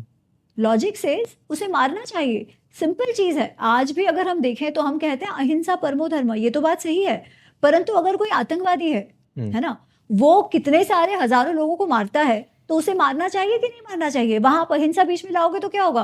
क्योंकि अगर आप उस आतंकवादी के साथ अहिंसा करने जाओ तो समाज पे तो हिंसा हो जाएगी ना। तो एज अ राजा आपको समाज पर हिंसा करनी चाहिए या उस आतंकवादी पर, if you have to make a choice? आपको पता है इसी में बड़ा इंटरेस्टिंग फैक्ट है, भारत ने जब पहली बार न्यूक्लियर बॉम्ब टेस्ट किया था उसका नाम भी यही रखा था, स्माइलिंग बुद्धा, बुद्ध मुस्कुराए। ठीक है, और बुद्ध जो है वो अहिंसा के लिए जाने जाते हैं, और आप न्यूक्लियर बॉम्ब बना लेते हैं और न्यूक्लियर बॉम्ब बना के कहते हैं बुद्ध मुस्कुरा गए हैं अब। क्योंकि अगर बॉम्ब है तो शांति रहेगी, राइट? कि बुद्ध अब खुश हैं कि अब हमने अब शांति स्थापित कर दी है। और यही बात जो है कि what is the larger cause, वो श्री राम ने अपने जीवन में हमेशा फॉलो किया है। It is not rigid right white black मर्यादा, ऐसे जनरली उनको दिखाया जाता है, ऐसे वो नहीं है। तो क्या आप ये मानती हैं में, एक्सप्रेशंस में वो ऐसे? ठीक है, तो मतलब इसी से जुड़ा हुआ एक प्रश्न है, मतलब इसका मतलब मेरी रिसर्च बहुत अच्छी है, मैंने आप जो बोल रही हैं उसके अराउंड मेरी रिसर्च है। हमारी जनरेशन के सामने समस्या राम की रिलेवेंस की है ही नहीं, प्रेजेंटेशन की है, क्योंकि हमने राम को इतना परफेक्ट बनाकर प्रस्तुत कर दिया है कि जनरेशन को लगता है कि यार इनने तो संघर्ष ही नहीं देखा, या फिर संघर्ष हम नहीं देख रहे उनका, कि भगवान तो परफेक्ट है ना। मैं आपको एक बात बताती हूँ, मैंने सबसे पहले महाभारत लिखी, जो मेरी पुस्तक है उसमें महाभारत अनरावेल्ड 1 मैंने सबसे पहले लिखी, क्योंकि मैंने महाभारत पढ़ी भी सबसे पहले। कारण ये था कि मुझे भी ये लगता था कि श्री राम से तो कनेक्ट ही नहीं किया जा सकता, जो मैंने देखा सुना था उसके बेसिस पर जब मैंने महाभारत पढ़ना शुरू किया तब मुझे लगा कि यार महाभारत भी मैं जो समझती थी उससे कितना अलग है, तो कहीं ये रामायण के साथ भी तो नहीं हुआ। इसलिए मैंने फिर ढूंढा कि भाई वाल्मीकि रामायण है, वो मुझे पढ़ना है, और मैंने वाल्मीकि रामायण पढ़ना शुरू किया, और हम ग्रुप रीडिंग करते थे उस समय। वाल्मीकि रामायण पढ़ने के बाद मुझे गुस्सा आया, पता है क्यों? एग्जैक्टली आपने जो अभी कहा उसी के कारण, कि जिस परफेक्ट बना के प्रेजेंट मनुष्य से हम प्रेम में पड़ जाए, ऐसा उसका व्यक्तित्व है वाल्मीकि रामायण में, हमारे इतिहास में, और इतना ब्लैक एंड व्हाइट नहीं है। जैसे एक राजा को होना चाहिए वो डिप्लोमेटिक भी है, और जैसे एक पति को होना चाहिए वो रोमांटिक भी उतने हैं, है ना, वो गुस्सा भी होते हैं, वो दुखी भी हो रहे हैं जैसे हम हैं। और फिर भी जब चॉइसेस की बात आती है तब वो लार्जर पिक्चर सोचकर निर्णय ले रहे हैं। What a personality, what a personality।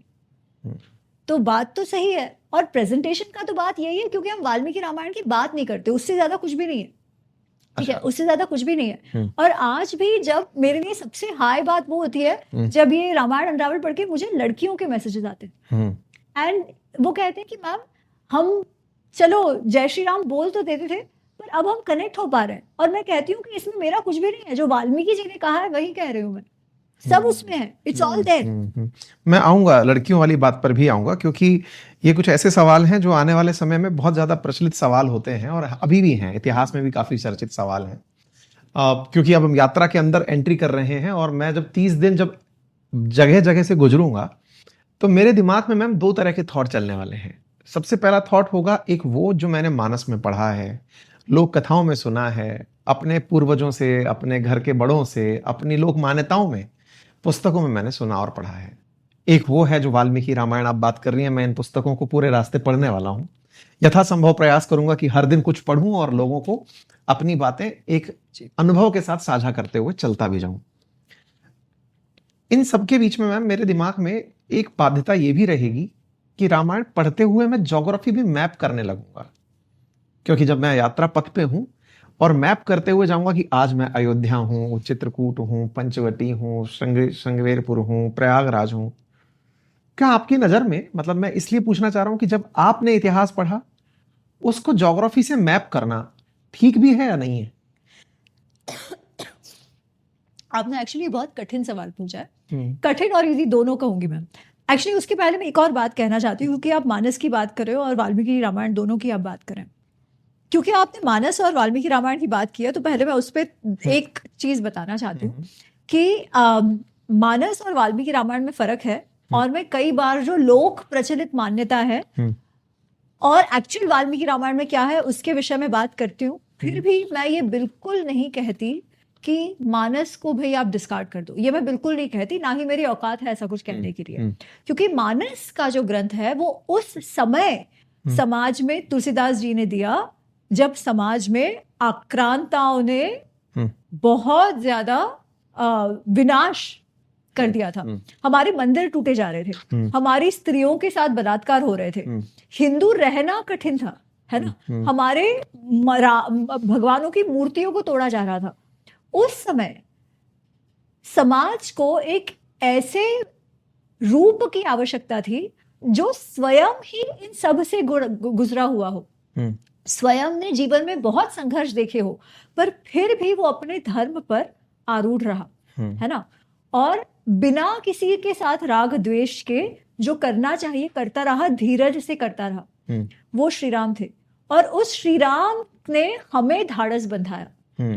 वो उस समाज की आवश्यकता थी, और उस समय उस रूप में राम का हमारे पास आना अत्यंत महत्वपूर्ण था, और वो आया, है ना। इसलिए मैं बिल्कुल भी ये नहीं कह रही कि उसे नहीं देखना चाहिए। इनफैक्ट कितने सारे प्रसंग ऐसे हैं मानस में जिन्होंने राम चेतना को हर स्तर के लोगों के साथ जोड़ा है। जैसे वो केवट का प्रसंग जो वाल्मीकि रामायण में नहीं आता है, पर हम उसे मानते हैं कि है, और अच्छी बात है ना, इसमें क्या है।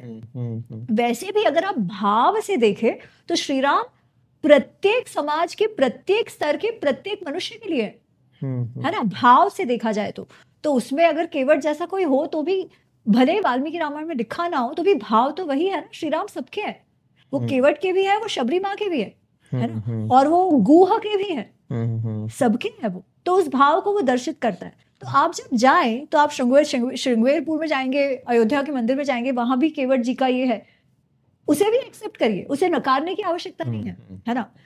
शबरी माँ के इसमें जैसे वो झूठे बेर खाने का प्रसंग नहीं है, बेर खिला रही हैं शबरी माँ वाल्मीकि रामायण में भी, पर झूठे बेर का प्रसंग नहीं है। पर जिस प्रकार हम जानते हैं, काव्य में जानते हैं, पोएट्री जो उसके बाद भी लिखी गई, उन सब में उसका प्रसंग आता है। तो क्या हम ये कहे कि नहीं नहीं चलो ऐसा कुछ हुआ नहीं था, कुछ मानने की जरूरत नहीं है? मैं कहती हूँ नहीं, वो शबरी माँ का प्रेम तो उनके लिए था ही, है ना।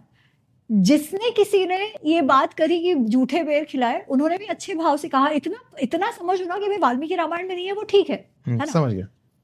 क्योंकि कई बार लोग अरे झूठे बेर कोई खिलाता है, ये तो गलत हो गया, ये तो पाप, ऐसी जब बातें आती है तब आप कहोगे भाई ऐसा कुछ नहीं था, है ना। परंतु वो भाव तो जो अपने बेटे, अपना बेटा, अपने भगवान जो आ रहा है, उसको जिस भाव से आप खिलाओगे, उस भाव की बात है। तो उस भाव को नकारने की आवश्यकता नहीं है, वो भक्तों का भाव है, उसे भी ध्यान में रखकर चलिए। इसको हम ये कहें कि जब हम भगवान राम के बारे में चर्चा करते हैं तो उनके उन डिसीजंस की जो उन्हें वाकई में ग्रेट बनाते हैं, उनकी चर्चा करते हैं। और जो बहुत कंट्रोवर्शियल आज हो गए, उसी पे तो उस जो एक्चुअल हुआ था उस रूप में समझिए। जब कंट्रोवर्शियल हो तो राइट फैक्ट आपके पास इतिहास में वाल्मीकि रामायण है। लेकिन मैम, मैं कुछ ऐसे कंट्रोवर्शियल क्वेश्चंस की बात करना चाहता हूं जिसके ऊपर ओपननेस की जरूरत है। क्या वाकई में हमें उनको ओपननेस के साथ डिस्कस करना चाहिए? मतलब मेरा सवाल बालीवध, अग्नि परीक्षा और उत्तरकांड और मां सीता जी, इनसे जुड़ा हुआ है। तो अब हम उस पक्ष की तरफ एंट्री करें। तो मेरा सवाल सबसे पहला ये है कि क्या भगवान राम के बारे में जितना हम खुल करके उनके अच्छे कार्यों की बात करते हैं, क्या इन बातों को, जैसे बालीवध को लेकर के बड़ा विवाद भगवान राम के बारे में ये कहा गया कि, मतलब जब मैं आज की कथाएं सुनता हूं तो उसमें एक कथा आती है कि भगवान श्री कृष्ण को पैर में जो तीर लगा, एक कथा सुनाते हैं, मतलब लोक मान्यताओं में है ये, और उसमें कि भगवान श्री कृष्ण को जब पैर में तीर लगा, कहते हैं कि भगवान ने उस समय जब बाली को मारा था छिप के, उस समय तय कर लिया था कि ये कर्मा है जो रिटर्न होकर के आएगा। बकवास है। हाँ। लेकिन ये लोक कथा है, ये कथा आप तक पहुंची होगी? भी नहीं है, ठीक है, ऐसी कोई लोक कथा नहीं, व्हाट्सएप कथा, रील वालों ने अपना बना के डाल दिया है कर्म समझाने की दृष्टि से, ठीक है। पर उसमें गलती क्या करी उन्होंने? उन्होंने श्री राम को पापी बना दिया ना, जबकि श्री राम स्वयं उसे अधर्म मानते ही नहीं है। ये चर्चा तो वाली के साथ उनकी स्वयं हुई है, और वो राजा है ना। तो जो राजधर्म को इतने अच्छे से समझता है, वो ऐसा तो कोई कार्य नहीं करेगा। तो आप बालीवध को कैसे देखती हैं? बालीवध में जो प्रश्न आपने पूछा, वही प्रश्न वाली श्री राम को पूछ रहे हैं, है ना। क्योंकि डेफिनेटली श्री राम ने वाली को जंगल में छुपकर पीछे से मारा है, ये बात में तो कोई क्वेश्चन ही नहीं है, कोई संदेह ही नहीं है। तो फिर वाली को जब पता चलता है कि ये राम ने मुझे मारा, तो वो कहते हैं कि मैं तो तुम्हें धर्मी समझता था, मैं तो धर्म संगत व्यक्ति समझता था, तुमने तो ये करके बहुत गलत किया, ये तो अधर्म है। तो श्री राम कहते हैं तुम मेरे साथ धर्म अधर्म की बात कर रहे हो, तुमने खुद कभी राजधर्म का पालन किया है? तुमने खुद तो कभी किया नहीं है, इसलिए तुमको समझ नहीं आ रहा है। तुम अगर राजधर्म समझते तो तुम वही करते जो मैंने कहा है। और वाली ने ना 4-5 ऐसे चीजें कही हैं, ये भी नहीं था, ये भी नहीं था, ये भी नहीं था, ये भी नहीं था, इसलिए आपने जो किया वो अधर्म था। श्री राम सबका जवाब देते हैं, पर वो जो मेन भाग है उसका जवाब वो ऐसे देते हैं। तो वो जब अधर्म धर्म की बात आ रही है तो श्री राम कहते हैं शास्त्रों के अनुसार जो छोटा भाई है वो बड़े भाई के लिए पुत्र समान है, ठीक है, पुत्र समान है, शिष्य समान है। और बड़े भाई की जो पत्नी है फिर वो तो फिर उसके लिए बहू समान होगी ना, बहू समान बेटी समान होगी। फिर श्री राम कहते हैं छोटे भाई की पत्नी, छोटे भाई की जो पत्नी है, छोटे भाई की पत्नी सुग्रीव की पत्नी, सुग्रीव की पत्नी बहू और बेटी समान वो हो गई। फिर वो कहते हैं कि जब कोई मनुष्य अपनी माँ, बहन, बेटी और छोटे बहू की और छोटे भाई की बहू के साथ जो गलत व्यवहार, दुर्व्यवहार करता है, उनका बलात्कार वगैरह करता है, उसके लिए केवल एक ही दंड है, तस्य दंडम मृता स्मृतः। स्मृतियों में, धर्मशास्त्रों में उसके लिए एक ही दंड है और वो है मृत्यु दंड। तुमने सुग्रीव की जो पत्नी है रूमा, उसका अपहरण किया उसकी मर्जी के विरुद्ध, जब सुग्रीव एक्चुअली जीवित है, उसके साथ दुष्कर्म किया, इसलिए मैंने तुम्हें मृत्यु दंड दिया है जो शास्त्र संगत है। ये कोई युद्ध की बात नहीं थी कि सामने से मारा है पीछे से मारा, ये उसे दंड दिया जा रहा था। और दंड देने का अधिकार क्यों है श्री राम को, तो वो भी समझाते हैं। वो कहते हैं कि इक्ष्वाकु वंश के जो राजा है वो चक्रवर्ती राजा है, ये सारे जो देश हैं वो हमारे अंडर आते हैं, वैसे चक्रवर्ती है हम। भरत अभी वहां राज सिंहासन पर बैठा है पर उसका प्रतिनिधि मैं हूं। तो जहां पर अधर्म हो रहा है और मुझे बताया जाता है कि अधर्म हो रहा है, तो वहां धर्म स्थापित करने का मेरा कर्तव्य है। इसलिए तुम्हें तो मुझे मारना ही था क्योंकि तुमने अधर्म किया था। एक मिनट, भगवान राम भरत के प्रतिनिधि बन गए हैं? हाँ, जंगल में।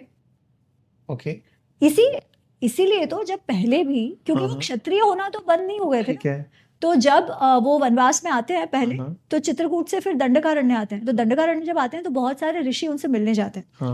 और वो ऋषि उनसे कहते हैं कि यहाँ पर राक्षसों का बहुत ज्यादा अत्याचार हो रहा है, वो हम पर बहुत अत्याचार कर रहे हैं, हमारे आश्रमों को तोड़ देते हैं, कितनों को खा जाते हैं। तो राम, आप राजा हैं, आप क्षत्रिय है, आपका ये कर्तव्य है कि आपको हमारी रक्षा करनी चाहिए।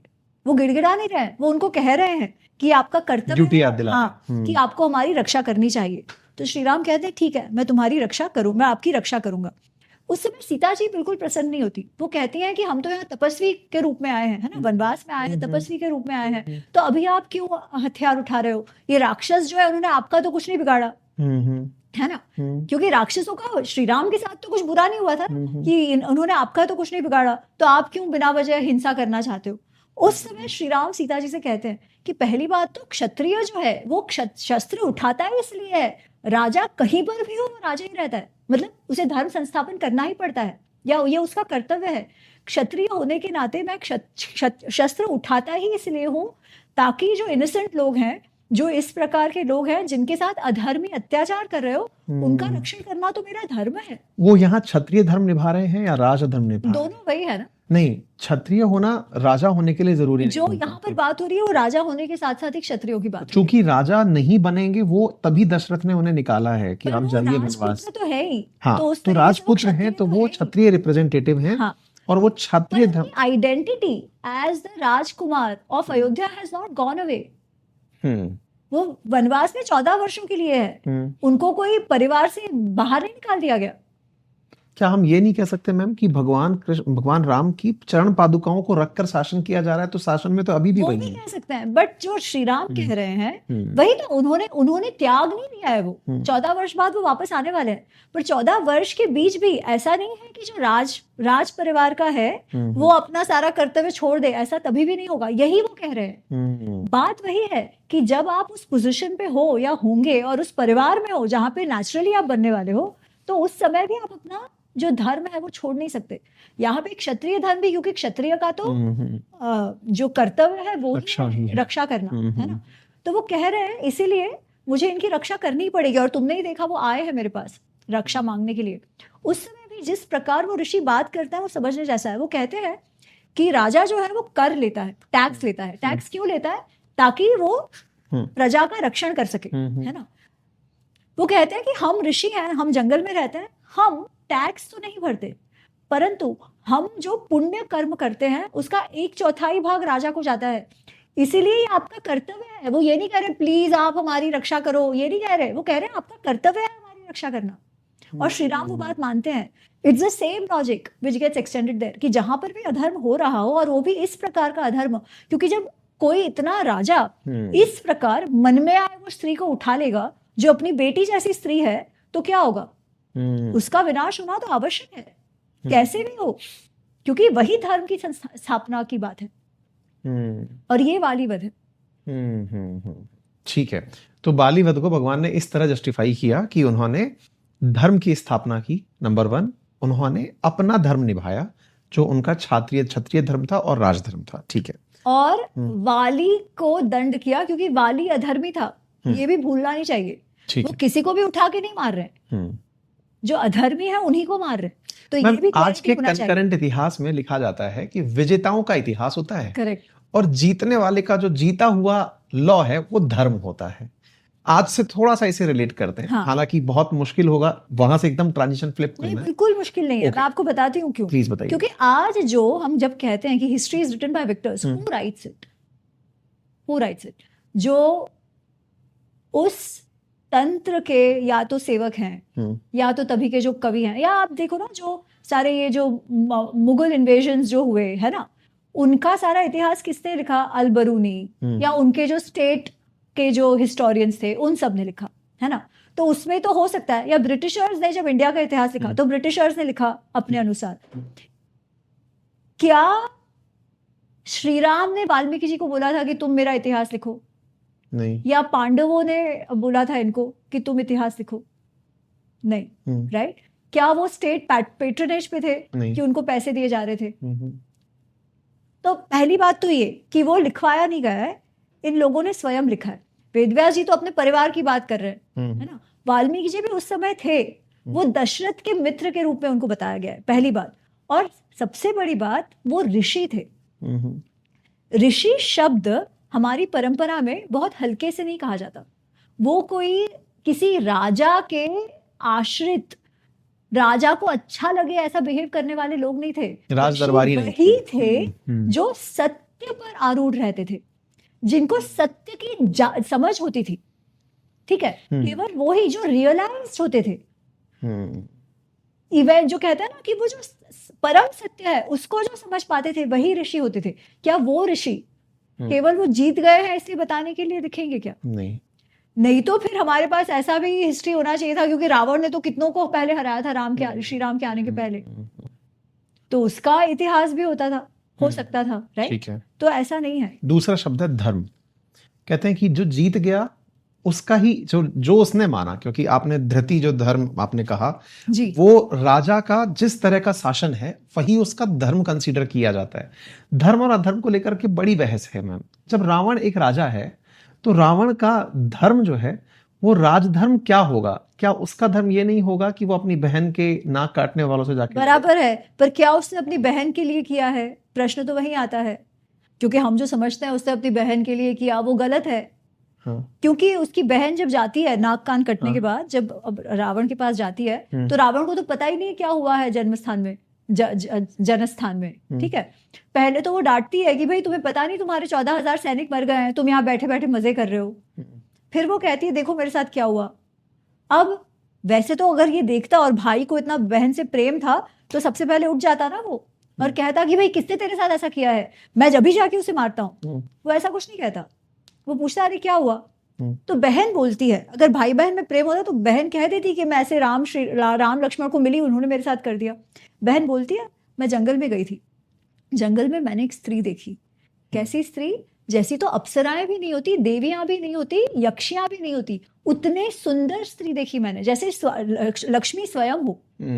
वो स्त्री ऐसी है कि वो किसी पुरुष का आलिंगन कर ले तो वो पुरुष तो भाई कितना ही भाग्यशाली हो जाए, इंद्र समान श्रेष्ठ हो जाए। तुम्हारे पास सारे सर्वश्रेष्ठ मणि है, वो स्त्री भी सर्वश्रेष्ठ मणि की प्रकार है। तुम उसके पति बनने लायक हो, वो तुम्हारी पत्नी बनने लायक है, और इसीलिए मैं उसे तुम्हारे लिए लाने गई थी। पर उस समय लक्ष्मण ने मेरे नाक कान काट दिए ताकि मुझे रोका जा सके उसे तुम्हारे पास लाने के लिए। अगर तुम चाहते हो कि उसे पत्नी रूप में चाहो तो जाओ यहाँ से। क्यों कह रही है वो ऐसा? पर हमें ये बताते नहीं है, हमें केवल इतना बताया जाता है रावण ने ऐसे ऐसे कर दिया। और उसमें भी सीता जी कोई पहली स्त्री नहीं है जिसके साथ रावण ने ऐसे इनको जबरदस्ती किडनैप किया। सीता जी के साथ उसने दुष्कर्म नहीं किया, बाकी स्त्रियों के साथ वो भी किया हुआ है, ठीक है। सीता जी के साथ इसलिए नहीं किया क्योंकि उसे अपने जीवन का डर था, उसके सर पे श्राप था, क्योंकि एक स्त्री है पुंजिक स्थला, कितनों ही स्त्रियों के साथ उसने दुष्कर्म किया है, बट जब वो पुंजिक स्थला को ऐसे पर जबरदस्ती करता है तो पुंजिक स्थला जाके कंप्लेन करती है ब्रह्मदेव से। जो वरदान मिला है रावण को वो भी ब्रह्मा जी का वरदान है, राइट। तो इस बार ब्रह्मदेव इतने क्रोधित हो जाते हैं कि अगर ये फिर किसी स्त्री पर जबरदस्ती करेगा तो इसके सर के टुकड़े टुकड़े हो जाएंगे, इसीलिए वो सीता जी को हाथ नहीं लगाता है। इसमें कोई भी अच्छाई नहीं है, और ये सब वाल्मीकि रामायण में है। अब मुझे बताइए, क्या उसका धर्म है किसी भी स्त्री को उठा के लाने का? मन में अच्छा लगा इसलिए। दूसरी बात, जो भाई सच्ची में धर्म को मानता हो वो क्या सबसे पहले बहन को पूछेगा नहीं भाई क्यों उसने नाक कान काटे? क्या केवल जो उसके नाक कान काटे गए वो क्यों काटे गए? क्योंकि उसने सीता जी पर फेटल अटैक किया, सीता जी को मारने का प्रयत्न किया। तो सच्चा राजा जो है वो कैसा बिहेव करेगा? राजधर्म क्या कहता है? अपनी बहन को भी समझाएगा, जो गलत है उसे बोलेगा ना, तो अपनी बहन को बोलेगा तुमने गलत किया उसे मारकर। राजा जो है वो तो सबका देखता है, राजा का कर्तव्य नहीं है कि बहन के लिए कुछ भी कर दो, है ना। राजा का कर्तव्य है अगर बहन ने गलत किया है तो उसे भी समझाओ, ना कि सामने वाले को जाके मारा हो। तो वो कहाँ से धर्म हुआ? आपने जो अभी जिस महिला का जिक्र किया, इनके बारे में सब जगह विदित था, तो फिर भगवान राम ने सीता माँ की अग्नि परीक्षा क्यों ली? किसकी? हाँ, भगवान राम ने माँ सीता की, अलग है ना प्रसंग। शूर्पणखा का क्या लेना देना उससे? नहीं, अब मैं अलग, क्योंकि मैं 3 ऐसे क्वेश्चंस लेकर चल रहा हूँ। एक बालीवध है तो अलग, ये आप ये अलग सीता जी पे क्यों? हाँ, तो सीता जी वाला जो अग्नि परीक्षा की बात आ रही है, सबसे पहले तो सीता जी 11 ऑलमोस्ट साल भर से रावण के कैद में है ना।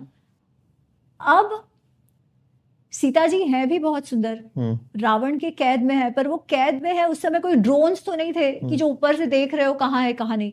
अशोक वाटिका कोई जैसी तैसी जगह नहीं थी, सुंदर जगह थी, राइट। तो लोगों को कैसे विश्वास हो कि सीता जी प्योर हैं? बात उसमें भी कहाँ क्यों आती है? तो जब वो अग्नि परीक्षा हुई है तो ऐसा नहीं है कि श्री राम ने कहा है कि तुम जाके अग्नि परीक्षा दो। श्री राम ने तो जब सीता जी का अपहरण हुआ है और श्री राम को जब नहीं मालूम सीता जी कहाँ है, तो वो रो रहे हैं, गिर रहे हैं, बेहोश हो रहे हैं, दुनिया को विनाश कर देने की बात कर रहे हैं। पूछो मत, इतना उनकी हालत खराब है। सीता जी के लिए वो 100 योजन दूर समहाव चले जाते हैं। पता तो नहीं था ब्रिज कैसे बंधेगा, ना ही ऐसी कोई सेना थी। सुग्रीव की जो वानर सेना है वो तो उन्होंने बाद में अलायंस किया ना। अगर सीता जी से प्रेम नहीं होता तो कुछ करने की आवश्यकता ही नहीं थी। तो उन्होंने ये सब क्यों किया? क्योंकि सीता जी से प्रेम था और उनको लाना चाह रहे थे, राइट। सीता जी पे विश्वास नहीं होता तो लाने जाने का तो प्रश्न ही नहीं आता, पहली बात। दूसरी, इसमें मैं एक और एडिशनल काउंटर क्वेश्चन भी ऐड कर देता हूँ, सो दैट हम इसको भी ध्यान में रख के आंसर करें। मैंने बहुत से कथावाचकों को, बहुत से मंच पर विराजमान लोगों को इस तरह से कहते सुना है कि मेरे राम अग्नि परीक्षा नहीं ले सकते। नंबर 1, वाल्मीकि रामायण और मानस में उत्तरकांड को लेकर के जिक्र होता है, वो तो अलग चीज है। तो हम एक बात नहीं करते हैं। नहीं, मैं इसीलिए आ रहा हूँ कि क्या अग्नि परीक्षा उत्तरकांड का हिस्सा? नहीं, अग्नि परीक्षा मेन कथा का हिस्सा है। ओके, तो ये वाल्मीकि रामायण में रिटर्न है। उत्तरकांड वाल्मीकि रामायण में है कि नहीं वो अलग कंट्रोवर्सी है, ठीक है। कुछ लोग मानते हैं है कि नहीं है, इसलिए आप ये मत कहिए कि वाल्मीकि रामायण का भाग है, क्योंकि कुछ लोग उत्तरकांड को भी वाल्मीकि रामायण का भाग मानते हैं। दैट्स फॉर लेटर तो, ठीक है। पर ये युद्धकांड का भाग है। ओके, ये वाला तो जो कंट्रोवर्शियल कांड है उसमें नहीं है, ये युद्धकांड में है जो कंट्रोवर्शियल नहीं है। नहीं, अगर मैं सही हूं मैम, जब वो रावण को मार चुके होते हैं भगवान राम, तब सीता माँ से मिलते हैं। करेक्ट, ये युद्धकांड में। अच्छा, उत्तरकांड में नहीं है। उत्तरकांड में लौटना है ना उनका, लौटने के बाद का है। अच्छा, लौटने, राज्याभिषेक सब होने के बाद का है उत्तरकांड। उत्तर आफ्टर ऑल, ठीक है। हाँ, फिर तो इसमें तो वो ये सब के बाद जब फाइनली सीता जी से वो मिलते हैं तो सीता जी को कहते हैं तुमको जहां जाना है जाओ, मैं तो केवल इसलिए यहाँ आया था कि मेरे जो मेरा परिवार पे कलंक ना लगे कि रावण ने हमारे साथ ऐसे ऐसे कर दिया, पत्नी को उठा के ले गया, मैं कोई तुम्हारे लिए नहीं आया हूँ।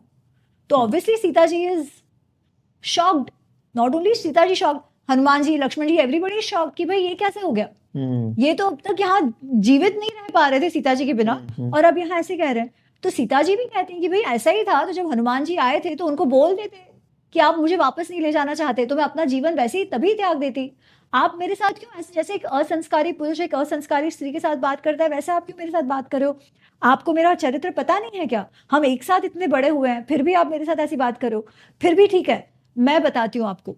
और वो कहते हैं लक्ष्मण तुम चिता जलाओ, और वो अग्नि परीक्षा देती हैं। फिर अग्निदेव आते हैं, उनको लेकर आते हैं, और अग्निदेव कहते हैं अस्याम पापम न विद्यते, इसमें कोई भी पाप नहीं है। जैसे ही वो कहते हैं, श्री राम कहते हैं अहम अपि गच्छामि, मुझे तो मालूम है, मुझे तो मालूम है सीता में कोई पाप नहीं है। सीता का हृदय केवल मुझ में है और मेरा का हृदय केवल सीता में है। मेरे को और सीता को कोई अलग ही नहीं कर सकता, क्योंकि हम कैसे हैं, जैसे सूर्य और उसकी प्रभा को कोई अलग नहीं कर सकता, वैसे सीता को मुझसे अलग नहीं कर सकता। रावण की औकात नहीं थी कि वो सीता को हाथ लगाए। ये सब मैं जानता हूं, परंतु प्रत्यार्थम तो लोकानाम, लोग तो नहीं जानते।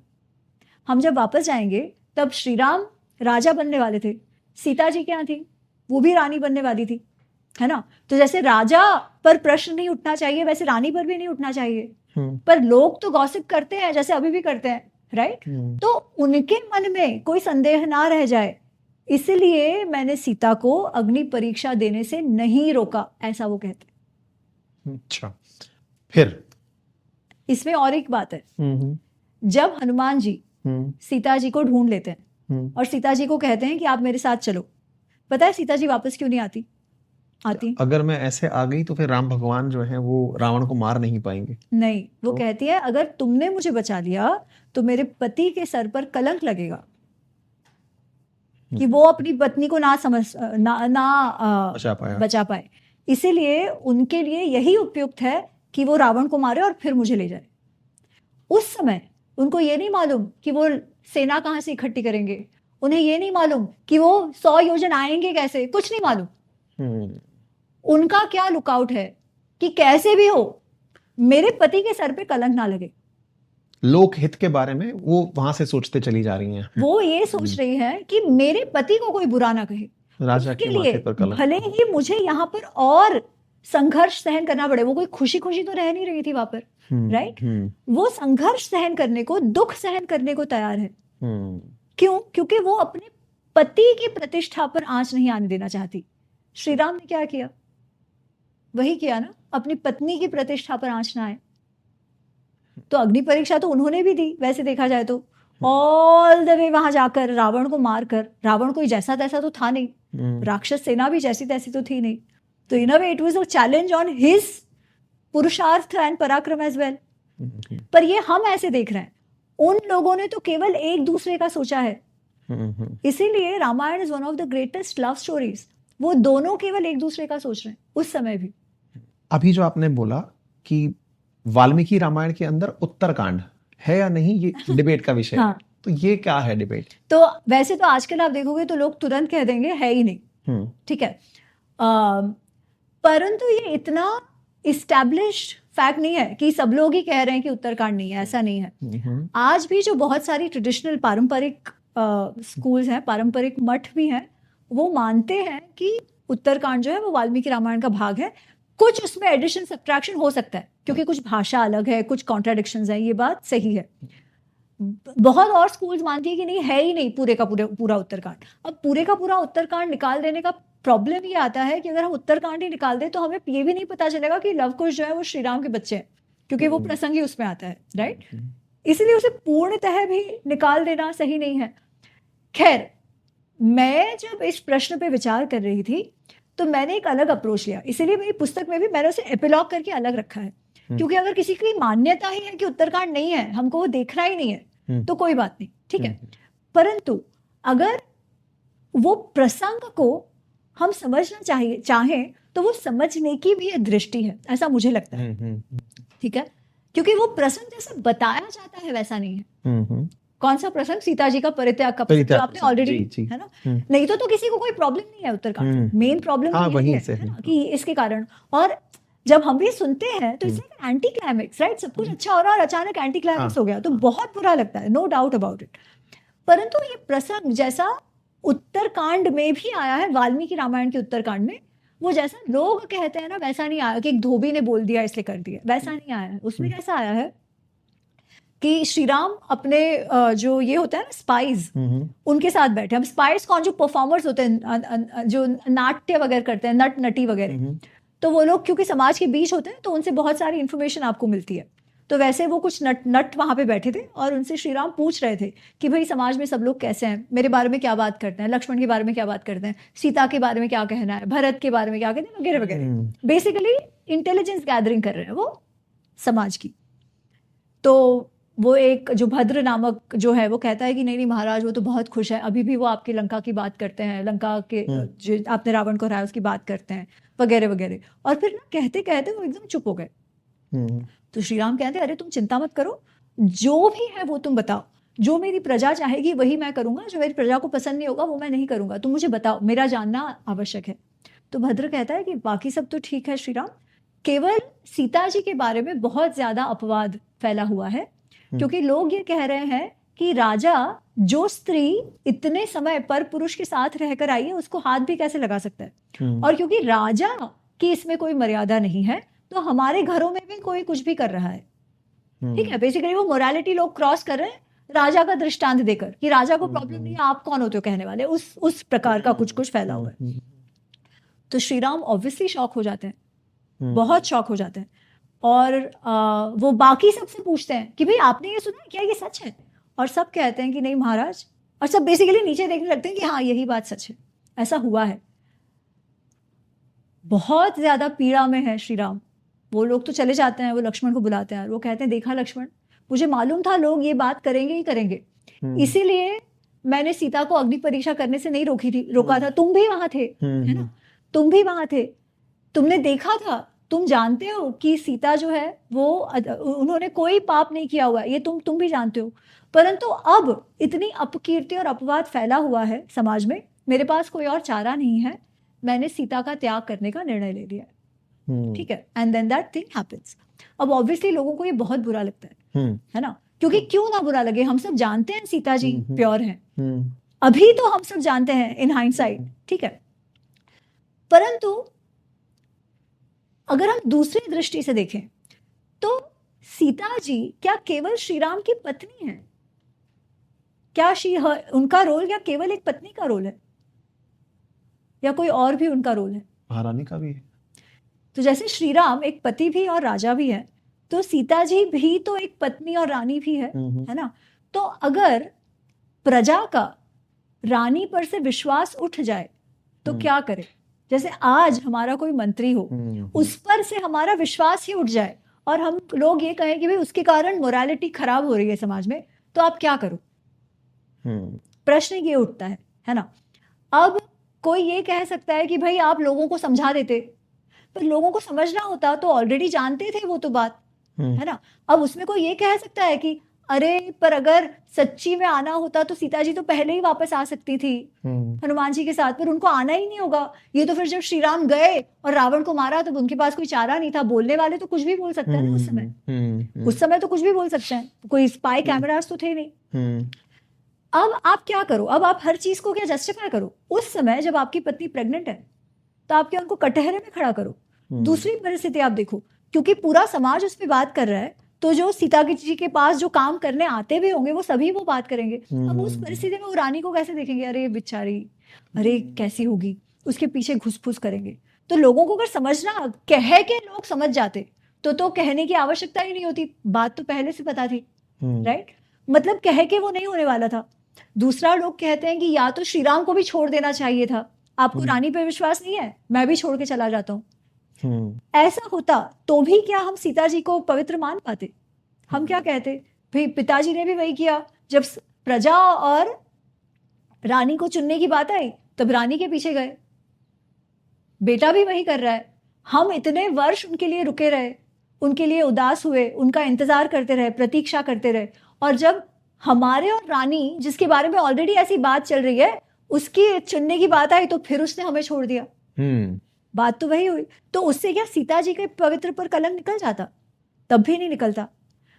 परंतु श्री राम ने कुछ और किया, और वो कर पाना भी जिस मनुष्य में अत्याधिक प्रेम और करुणा और क्लैरिटी ऑफ धर्म होना, वही कर सकता है। श्री राम ने विवाह क्यों नहीं किया वापस?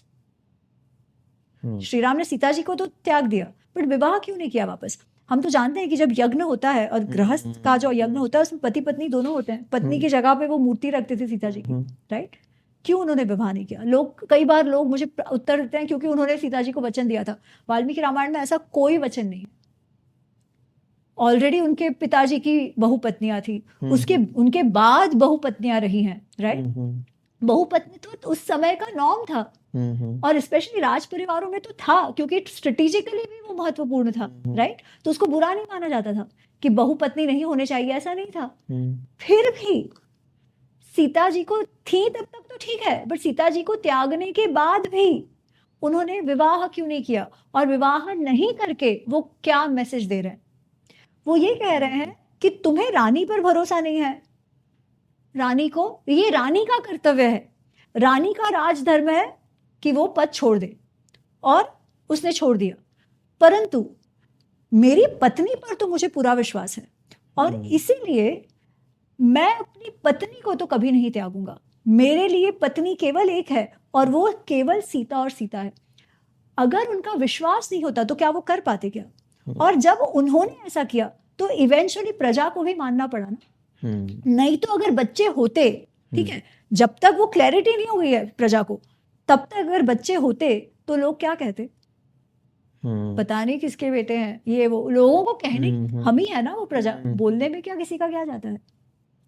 पर क्योंकि इन्होंने दोनों ने दुख सहन किया, दोनों ने अपने राजधर्म को नहीं छोड़ा, और अपने बाकी जो कर्तव्य है वो भी निभाए, भले ही उसके लिए खुद को भी, स्वयं को भी दुख का सामना करना पड़े, हमेशा विरह में रहना पड़े, उन्होंने वो भी किया। क्यों? क्योंकि राजभार नियुक्तानाम एषः धर्म सनातनः प्रजा सर्वोपरि। ये है रामायण। बहुत बढ़िया। क्योंकि बहुत बार ये प्रश्न बनता है, और आपने बहुत अच्छे से इसका जवाब दिया, क्योंकि इसमें महिलाओं के बहुत से प्रश्न हैं। आज के दौर में इंस्टाग्राम टाइम पे ये सवाल बड़ा होता है कि पत्नी के प्रति राम के मन में प्रेम नहीं था, लेकिन राजा के दिमाग में प्रजा और पत्नी के प्रति प्यार दोनों एक साथ था। ये इस पूरी कन्वर्सेशन का सार है। इसीलिए मैम मैं आपसे पूछ रहा हूं कि अगर आज कोई 22 साल की लड़की सीता को पढ़े तो उसमें ऐसा क्या पाएगी जो अपने जीवन से जुड़ता हो? सीता जी का जो जीवन है, सीता जी ने हमेशा अपने निर्णय स्वयं किए हैं, प्रत्येक निर्णय। वो बहुत आउटस्पोकन भी है। वन में जाने का निर्णय सीता जी का था, उन पर जबरदस्ती नहीं की गई है। इनफैक्ट श्री राम तो कह रहे थे तुम मत चलो, क्योंकि जंगल का जो जीवन है वो बहुत कठिन है। वो कहती वो कहती कि तुम मेरे माता पिता और सबका ध्यान रखना। सीता जी कहती है तुम मुझे मत बताओ कि मेरा क्या कर्तव्य है, मुझे मेरे माँ बाप ने बताया हुआ है मेरा पत्नी का कर्तव्य क्या होता है, और मैं जानती हूँ कि मेरा जीवन तुम्हारे साथ ही है, मैं तो तुम्हारे साथ ही चलूंगी। फिर भी श्री राम कह रहे हैं कि नहीं नहीं, वहां डर होगा, भयानक जानवर होंगे वगैरह वगैरह। फिर सीता जी कहती है कि अगर तुम मुझे नहीं ले जाते हो साथ तो मैं तो यही जीवन त्याग दूंगी, और बहुत रोने लगती है कि मुझे तो आना ही है, कुछ भी हो जाए। तब श्री राम उनको एकदम गले से लगाते हैं और कहते हैं कि देवी तव बत दुखे न स्वर्गो अपि न अभिरोचये। तुमको दुख देगी तो मुझे स्वर्ग भी नहीं चाहिए तुम्हारे, और अब जब तुम चाहती हो तो तुम मेरे साथ चलो, परंतु तव अभिप्राय अविघ्नाय वासम न रोचे अरण्य। परंतु तुम्हारा अभिप्राय जाने बिना मैं तुम पर वनवास थोप नहीं सकता था, क्योंकि वनवास तुम्हें नहीं लगा है। तो श्री राम तो ऐसे हैं जो कह रहे हैं कि तुम्हारा जो मत होगा वो मैं करूंगा, राइट? तुम अब आना चाहती हो तो कोई शक्ति नहीं है जो रोक पाएगी कि मुझे तुम्हें लेकर जाने से रोक पाएगी। सह धर्मचरी भव, वो कहते हैं तुम मेरी सह धर्मचारिणी बनो, मेरे साथ चलो। और यही प्रसंग थ्रू आउट आया हुआ है। बहुत खूब। सीता जी ने हर टाइम अपना निर्णय स्वयं लिया है, इवन इन द एंड उन्होंने भी अपना राजधर्म जो था वो निभाया है ना। उन्होंने कंप्लेन नहीं की कभी भी कि क्यों मुझे श्री राम ने छोड़ दिया। परंतु फिर जब वापस आने की बात है तब उन्होंने निर्णय लिया कि मैं उस समाज में वापस नहीं आऊंगी जिसने बार बार मुझ पर प्रश्न उठाए। मैंने अपना राजधर्म निभाया, पत्नी धर्म निभाया, मातृधर्म निभाया, अब हो गया, अब वहां मैं वापस नहीं आऊंगी। मैं अपने सम्मान को चूज करती हूँ, और वो चली गई। बहुत राइट, ठीक। ये है सीता कि अपना सम्मान भी उन्होंने बचाया पर अपने कर्तव्य भी निभाए। इससे बढ़कर फेमिनिज्म क्या हो सकता है? बहुत खूबसूरत। आखिर 3 सवाल छोटे छोटे से, तुरंत छोटे छोटे करूंगा। मैं 30 दिन के लिए यात्रा पे निकल रहा हूँ। टेक्स्ट भी पढ़ूंगा, लोगों को भी सुनूंगा, लोक मान्यताएं भी जानूंगा, शायद कई जगह मेरी अपनी धारणाएं भी होंगी। रामायण को समझते समय मुझे कौन सा ऐसा प्रीजुडिश है जो घर छोड़कर जाना चाहिए? बस आपने अभी तक श्री राम के बारे में जो भी सोचा है उसको आप जो अभी समझने वाले हैं या देखने वाले हैं उसके बीच में मत आने दीजिएगा, बस उतना ही। Keep an open mind. ये आप बहुत सुंदर यात्रा पे निकल रहे हैं, एकदम वो कहता है ना, वो क्लीन स्लेट से जाइएगा और जो मिल रहा है उसको आत्मसात करिएगा। बिना वाल्मीकि रामायण है या मानस है या उसमें बीच में लाए, आप वाल्मीकि रामायण भी पढ़ रहे हैं, आप मानस जानते हैं, आप लोगों को भी मिलने वाले हैं। ये सब मिलकर जो राम चेतना है वो बनती है और यही उसकी सुंदरता है। दूसरा सवाल, क्या रामायण को पढ़ने के बाद ऐसा कहा जा सकता है कि अलग अलग उम्र में अलग अलग तरह की फीलिंग देती है? एब्सोल्युटली। ओके, मतलब अगर मैं छात्र जीवन में पढ़ रहा हूं तो इसके मायने अलग हैं। हाँ, क्योंकि हमारे खुद जीवन में हम उम्र के साथ चीजें सीखते हैं ना। जो धर्म संकट, मैं शायद जब 18 साल की थी तब मुझे समझ में नहीं आता कि ये क्या है भाई, है ना। यू वेरी आइडियलिस्टिक, ऐसे ही होना चाहिए। पर आगे चल के समझ आता है कि नहीं भाई, सच्ची में धर्म संकट हो सकते हैं और इतने बड़े हो सकते हैं, है ना। और दुख भोग कर भी आपको कई बार ऐसा करना पड़ता है ताकि आप अगर लीडरशिप लेवल पर हो तो प्रेसिडेंट सही सेट करो, है ना। तो ये तो कई चीजें जो है वो समझ उम्र के साथ साथ ही समझ में आती है। बहुत सही। आखिरी सवाल जी, मैं इस पूरी यात्रा को करके लौटूं और उस समय आपसे आकर कहूं कि एमी जी, मुझे रामायण अब थोड़ा कम समझ आती है, तो आप मेरी यात्रा को सफल मानेंगे या असफल?